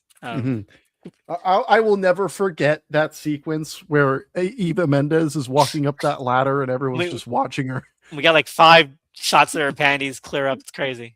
Nuts. Maybe I should put it higher than I already have it. No, it's already pretty high. You can tell. Look how fucking we haven't gone into it yet on my list. What about you, Doug? What's your number 6? Final Sacrifice. Whoa. It has more going on than some of the other bad sequel. Like, yes, the racism brings it down, but then also it's almost like I'm like minus the racism plus the racism question mark. Like Frank Bender is cool, but also what they do with him is terrible. So like what, it comes in without the racism, we would probably have gone right. Like, I'm glad he exists, kind of. So like, he's a part of my life now. So it's like the movie's valuable for that reason. Yeah, I know. He's like he also, like, as a character, he exists as like the perfect person you can point to and being like a movie that just goes too far because like it shows him, at the beginning. He's a normal guy. You're like, this guy could be like a decent representation of Native people, right? And then right at the end or close to the end, they start to go really off the rails. Just like, put him in that fucking costume immediately. Yeah. And he draws a car on a sacred rock. A car! Oh my god. Anyway, number 5, Field of Terror. I love the Scooby-Doo shit. Sue me. Yeah, yep. Okay, that makes sense. All right. So what about you, Tony? What's your number 5? We're going to go with Children of the Corn Revelations because I really, really enjoyed laughing at that one. Oh, wow. That's so high. That was so boring. I can't get any humor from it. No, I loved how awkwardly poorly made it was. All right. What about you, Doug? What's your number 5? 4, The Gathering. I think you know, some of these actresses and actor, like they're trying to do something I mean, here. Watson's great, you know. Yeah. They're going for it. There's like there is semblance of ideas and there's mood. Like they're going for a more ethereal, dreamy thing. Do they successfully pull that off? No, but like Mm. I can appreciate the attempt. Like the first Mhm. 5, like they each feel like different movies in an Alien franchise kind of way before Romulus. Right. Um, Mhm. Like there was a take. exactly. So I agree with that, which is why number 4 is Runaway. Oh, yeah. Oh Hell yeah. wow. I'm sorry. You know what? It's boring. It's really long. It doesn't do what it wants, what it attempts to do. It fails at it. But the lead performance is so like fucking. It's trying so hard. You know, and I'm enraptured by it, and I do like again that this feels like an idea that they waste the idea, but I'm glad that someone finally fucking thought about using the idea. And like, let's just Mhm. pick up from the original short story. You know, let's do it for Malachi's kids. And then, of course, there's the really fucking creepy thing where we see Malachi and her like little 12-year-olds, like they have a little kissing. What the fuck is wrong with this movie, man? This franchise, man. But anyway, but it's nice. I think that's an interesting gimmick, and I do like the lead performance. You know, it's Mhm. nice. If it was like 40 minutes shorter, it'd probably be great. Yeah. All right, what's your Yeah. number 4, Tony?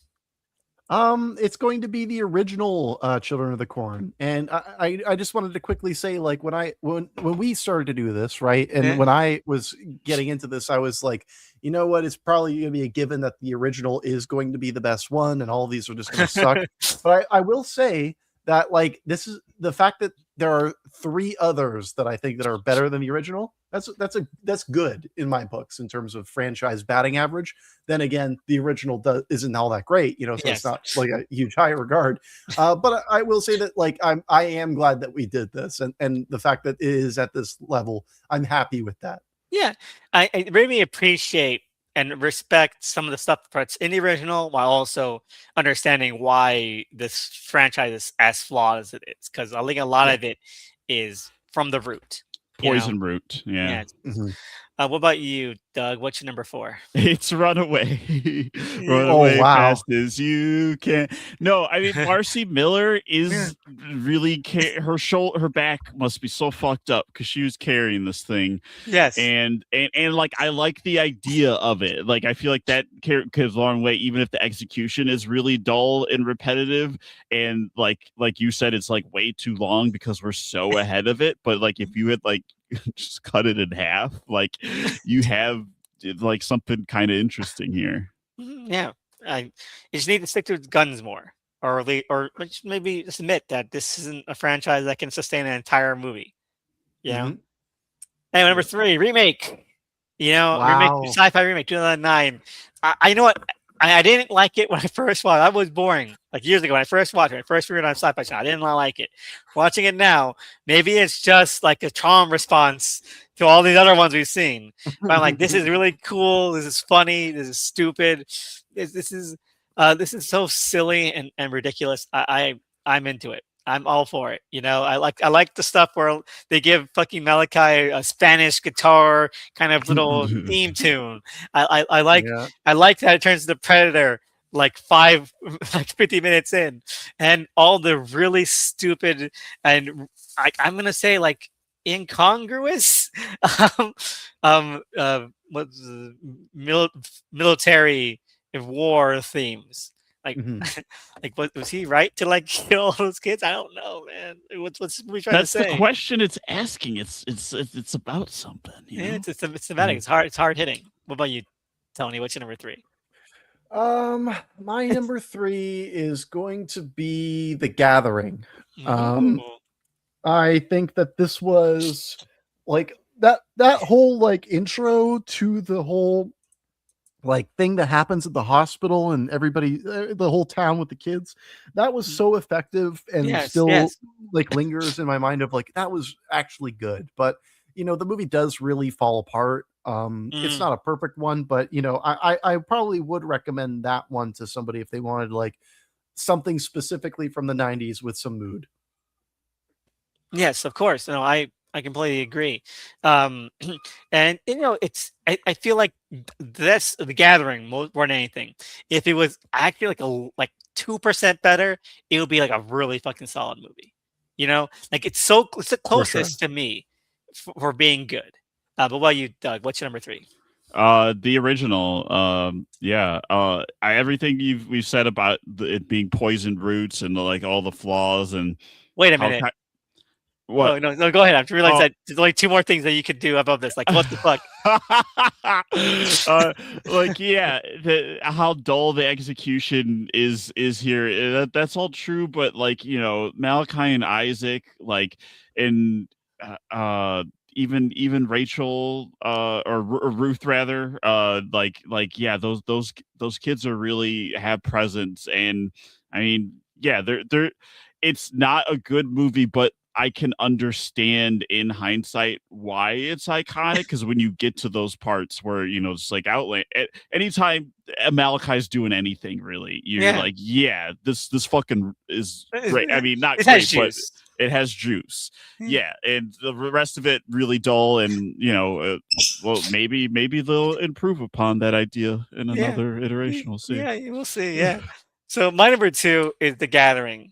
Okay, because just because it's the closest to being good doesn't that make it the best. Like I wish it was the best, but it's so close to being good, and I really enjoy. I love Naomi Watts. I think a lot of the stuff in building up to like the Children of Corn stuff is effective. I do like the mood it sets. It's just very flimsy character wise a lot of times, and Mhm. that really hampers it down, and just a lot of this, a lot of the like the low budget stuff holds it back. The only thing right here is budget and also some scripting, but I really like it. It's probably one of the few that I would actually consider going back to. Not that I'm ever going to Yeah. watch this again, but if I had to, I'd consider going back to like one like The Gathering. What about you, Tony? What's your number two?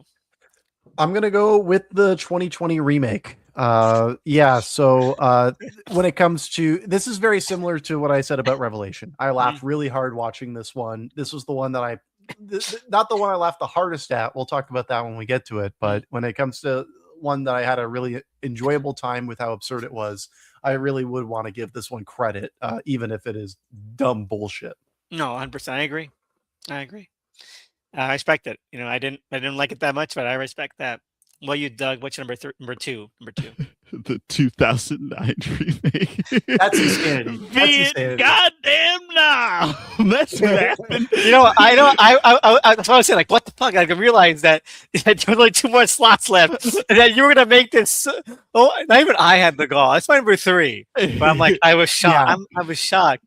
I think okay. the corn toxin has affected both of you guys putting the remake that high. Well, does. no. Here's the thing. It came after such a stretch of nothing Nothing. movies, and it has some of the worst stuff that's in the franchise. Oh my god, that. but that first like 50 minutes, Yes. or like the what it's attempting is a better version of the original movie. 100%. And like other than the Isaac being a dud, like if you just like sub that kid out, I honestly just bring back adult John Franklin, like that's fine. He could just reprise it. Maybe they could afford him on the Sci-Fi Channel budget, but yeah, is this movie evil and unpleasant? Tony, it is, but maybe a Children of Corn movie should be up to a point. There's one, there's one evil scene that they should definitely drop, but like otherwise, this is kind of like the Kane and Lynch of like Children of the Corn movies, where it's just like aggressively unpleasant, and it's like, hey, just look at this, fuck you. Yeah, let's strip it back. Let's strip this all down. And I know I totally respect it. I really like it. I'm watching it on this one, so that's bold. But I think finally one of the first times, or other than I think Scream, not Scream, Yeah. yeah, that we're gonna run the gamut on this one. Let's rip the band-aid off. All right, Urban Harvest. Ladies and gentlemen, stand up for the national anthem. Urban Harvest. Okay, we all love it when they went to the city. They made Yep. corn stalks thrown out of an abandoned warehouse lot. You know, Mm. and they shipped off black corn to Russia.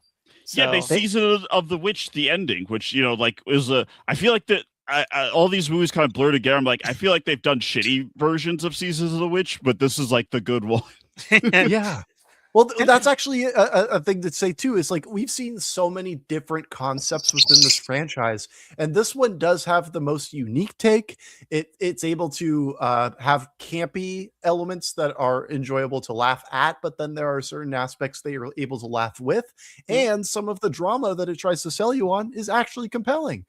So like it's able to like hit all of the right spots in terms of like cheesy, stupid 90s straight to DVD stuff. I was Yeah. legit shocked when the mother was killed. Like Yes. would I've liked more of her? Yeah, but it was like an actual like good structural subversion where I was like, oh fuck, you just pulled the rug from under me, movie.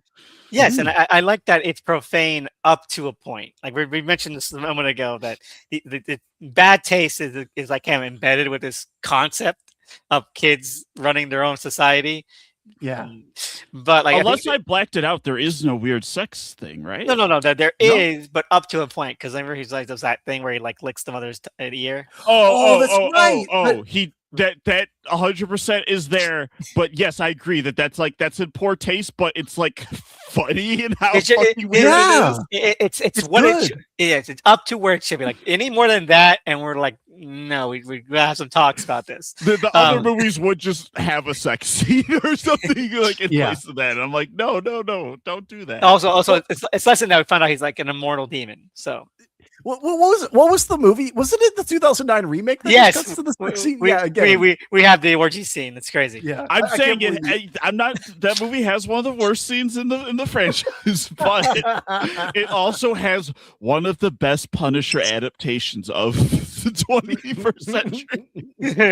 I'll make that tweet. This is the best Punisher. Yeah, that was like somebody replied underneath my Mandalorian thing. He made a funny joke where he's like, "Wow, Mandalorian Grogu. That's the highest grossing Star Wars movie in 10 years."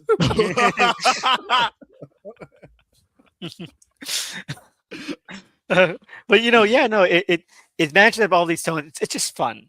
It's just fun to watch. It's not it's some parts I think are a little tepid, but it's not boring. It feels like Return to Salem's Lot, where like this is not like a great movie, but it's doing something really wacky and committing to it.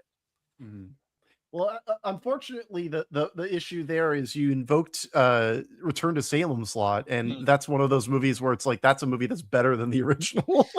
To be fair, it's only one good adaptation of Salem's Lot. The HBO Max movie. Yeah, that's right. There you go. The HBO Max one. It's the only good one.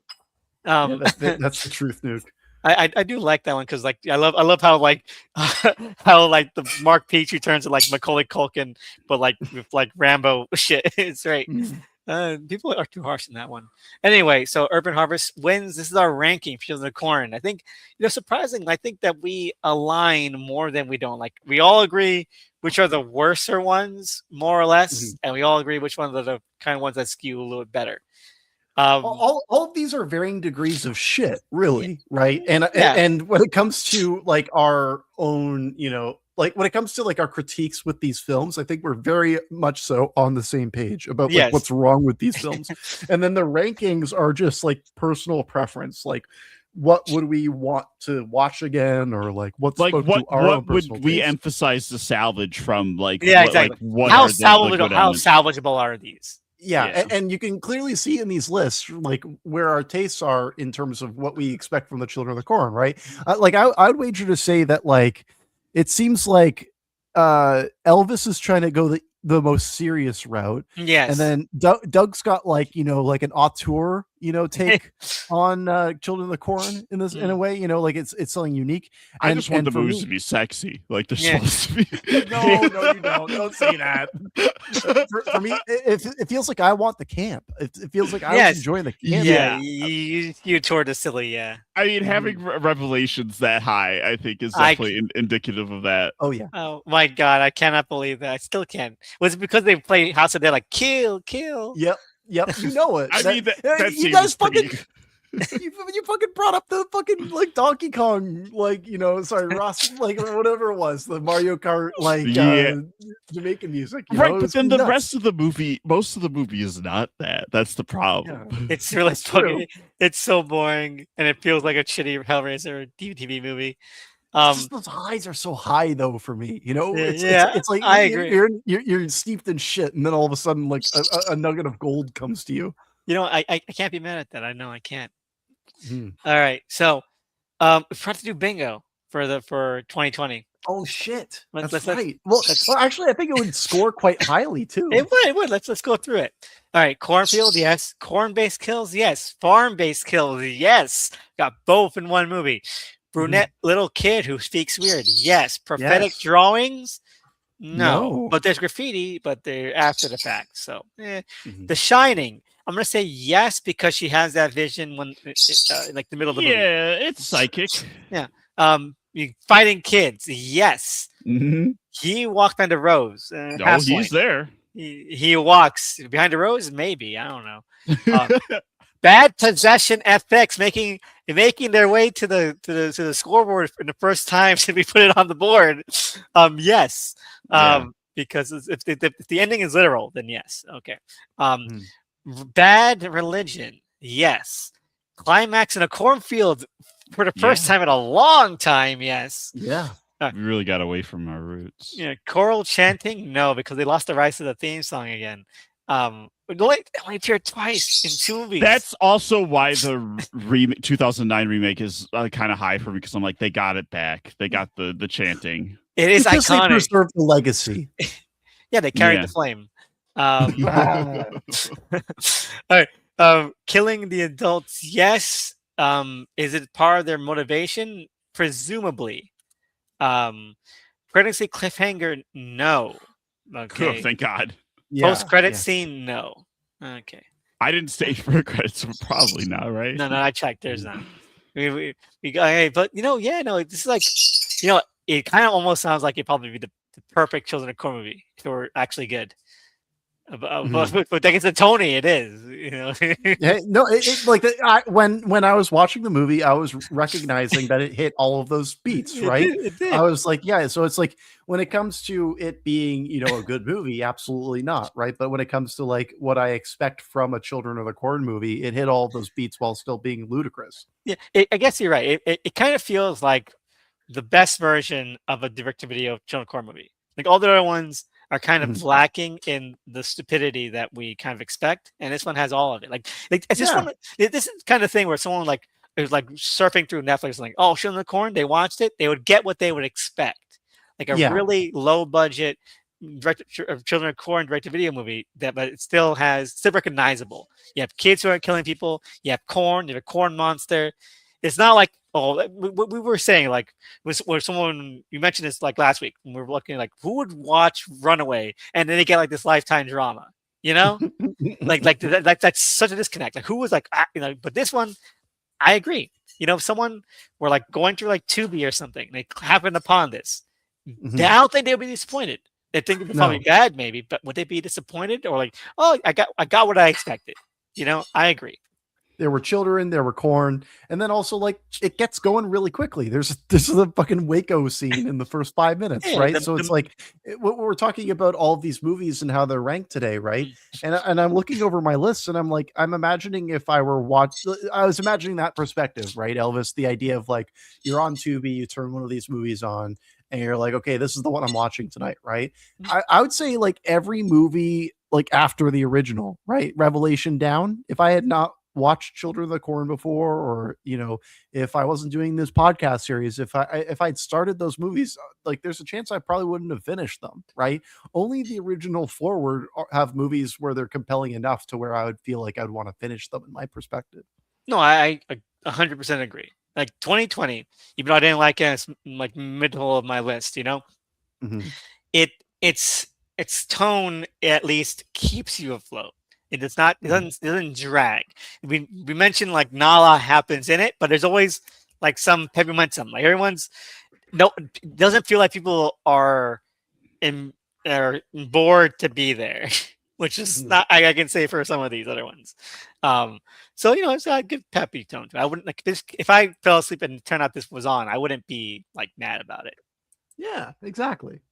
And at least the sex stuff in it, like, yeah, we could do without it, but it does tie into the motivation for like why Yep. these adults have to go. So like you can make a better case, whereas there is no case for it in any of the other ones. So like at least this, from a story perspective, you're like, okay, I understand its purpose there. Yeah, exactly. Yeah. But it doesn't make it better, it's still bad, but No, at the but same I'm saying time, like compared to the rest of this shit, like exactly. Yeah. No, but yeah, no, I'm. That's it. That's our list. I can't believe it's over. I can't believe we beat the beast. You know.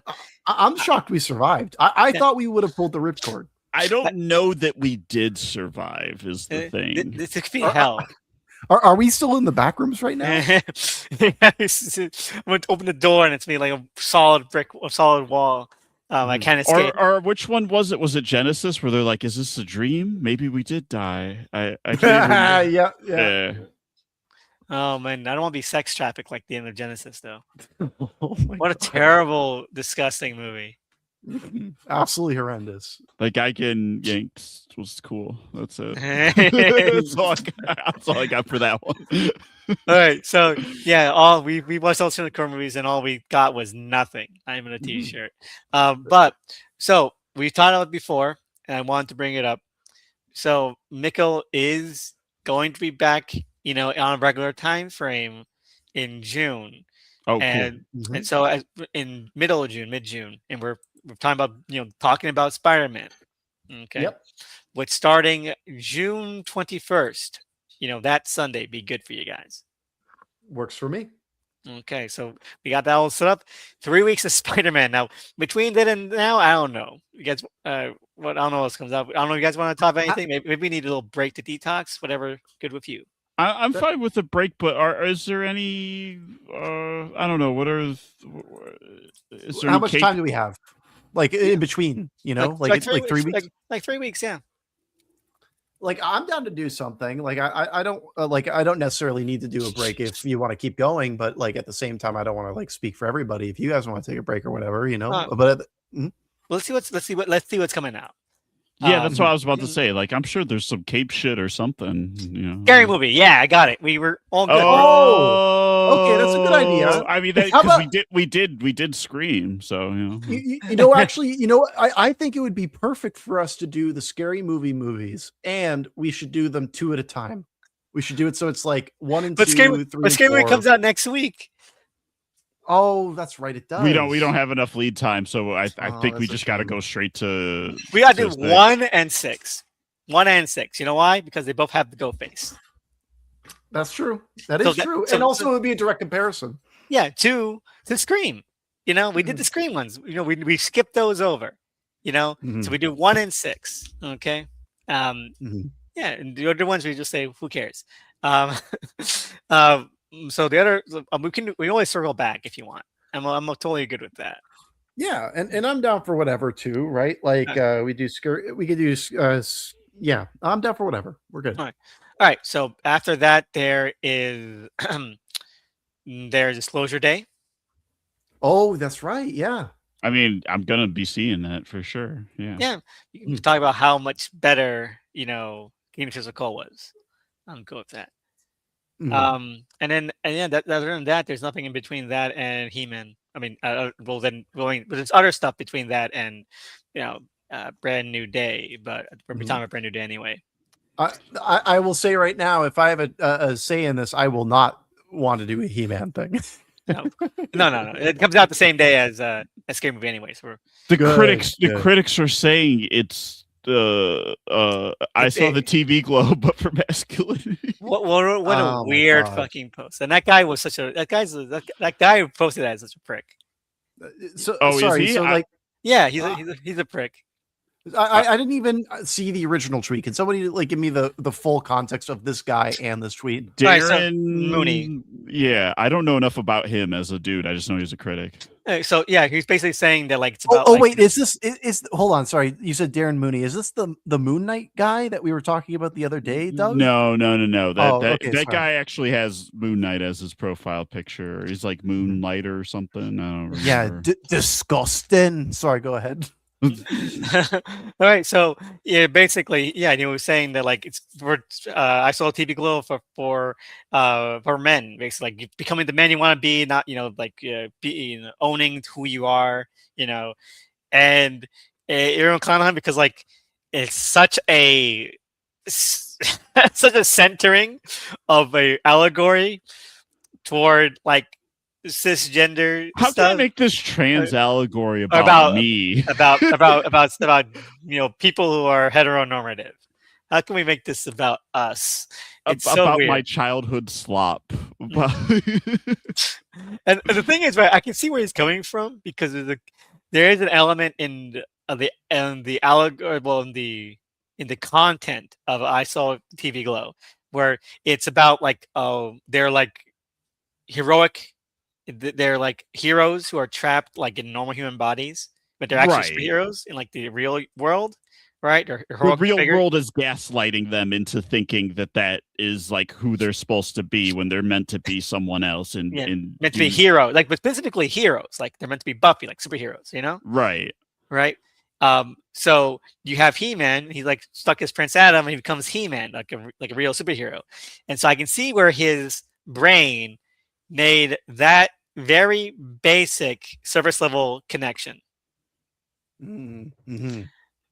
But other than that, that's fucking insane to say. Like because in TV Glow, like nostalgia is part of the trap that's keeping Owen in his fake reality, in that fake reality, and from embracing who he's supposed to be. Like, but He-Man, I would assume, is about this stuff you loved in the 80s as a kid. That's actually going to set you free, right? Like that's what it's going to be, yeah. Because it has to sell toys. So like there's no way that'd be funny if the message was like that's bad actually.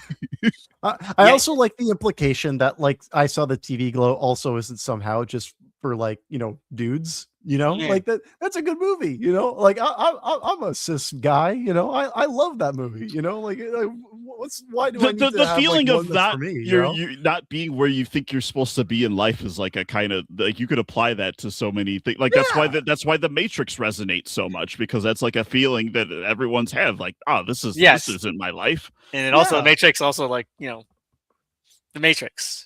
Yeah, and also trans. Exactly. So it's very silly tweet. But he's also just a smug douchebag, and a lot of times I've interacted with him. Fair. Okay. All right. So we're done. I guess we're gonna see you guys next week for Scary Movie 6 and 1. We're gonna talk about 1 as well. Because we gotta see the roots. We got to talk about how they compare to Scream. All that. I'm really worried about all of the marketing for the movie because they're leaning hard into like, don't watch this movie if you're gonna be if you're triggered. Oh, that's not for sensitive snowflakes. Like, yeah.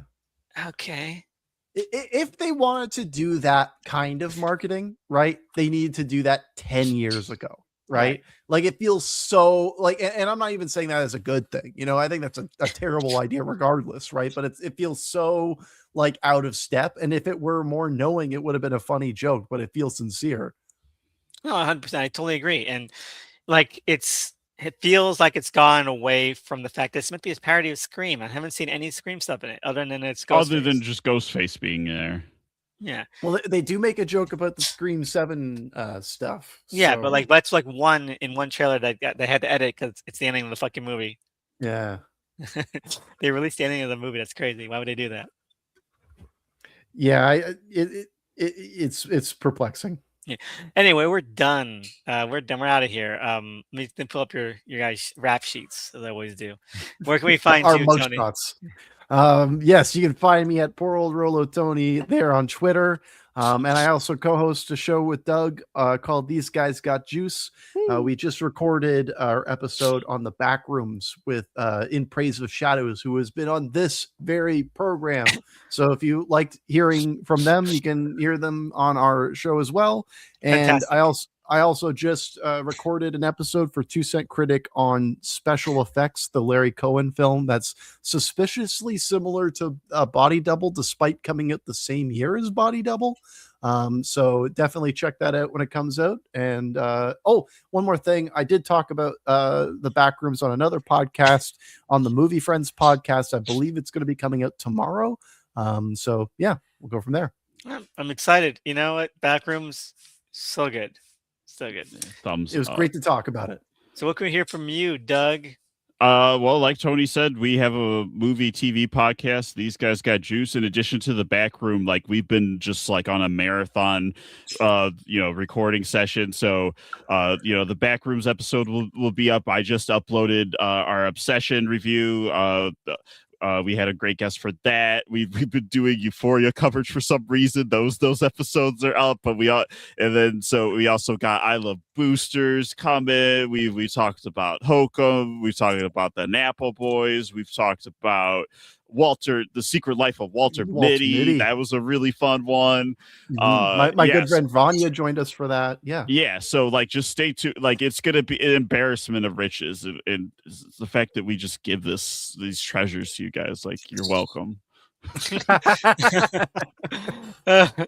All right. But yeah, so see you guys next week for a scary movie. What's up? What's up? What's up? We gotta get out here. What's up? What's up?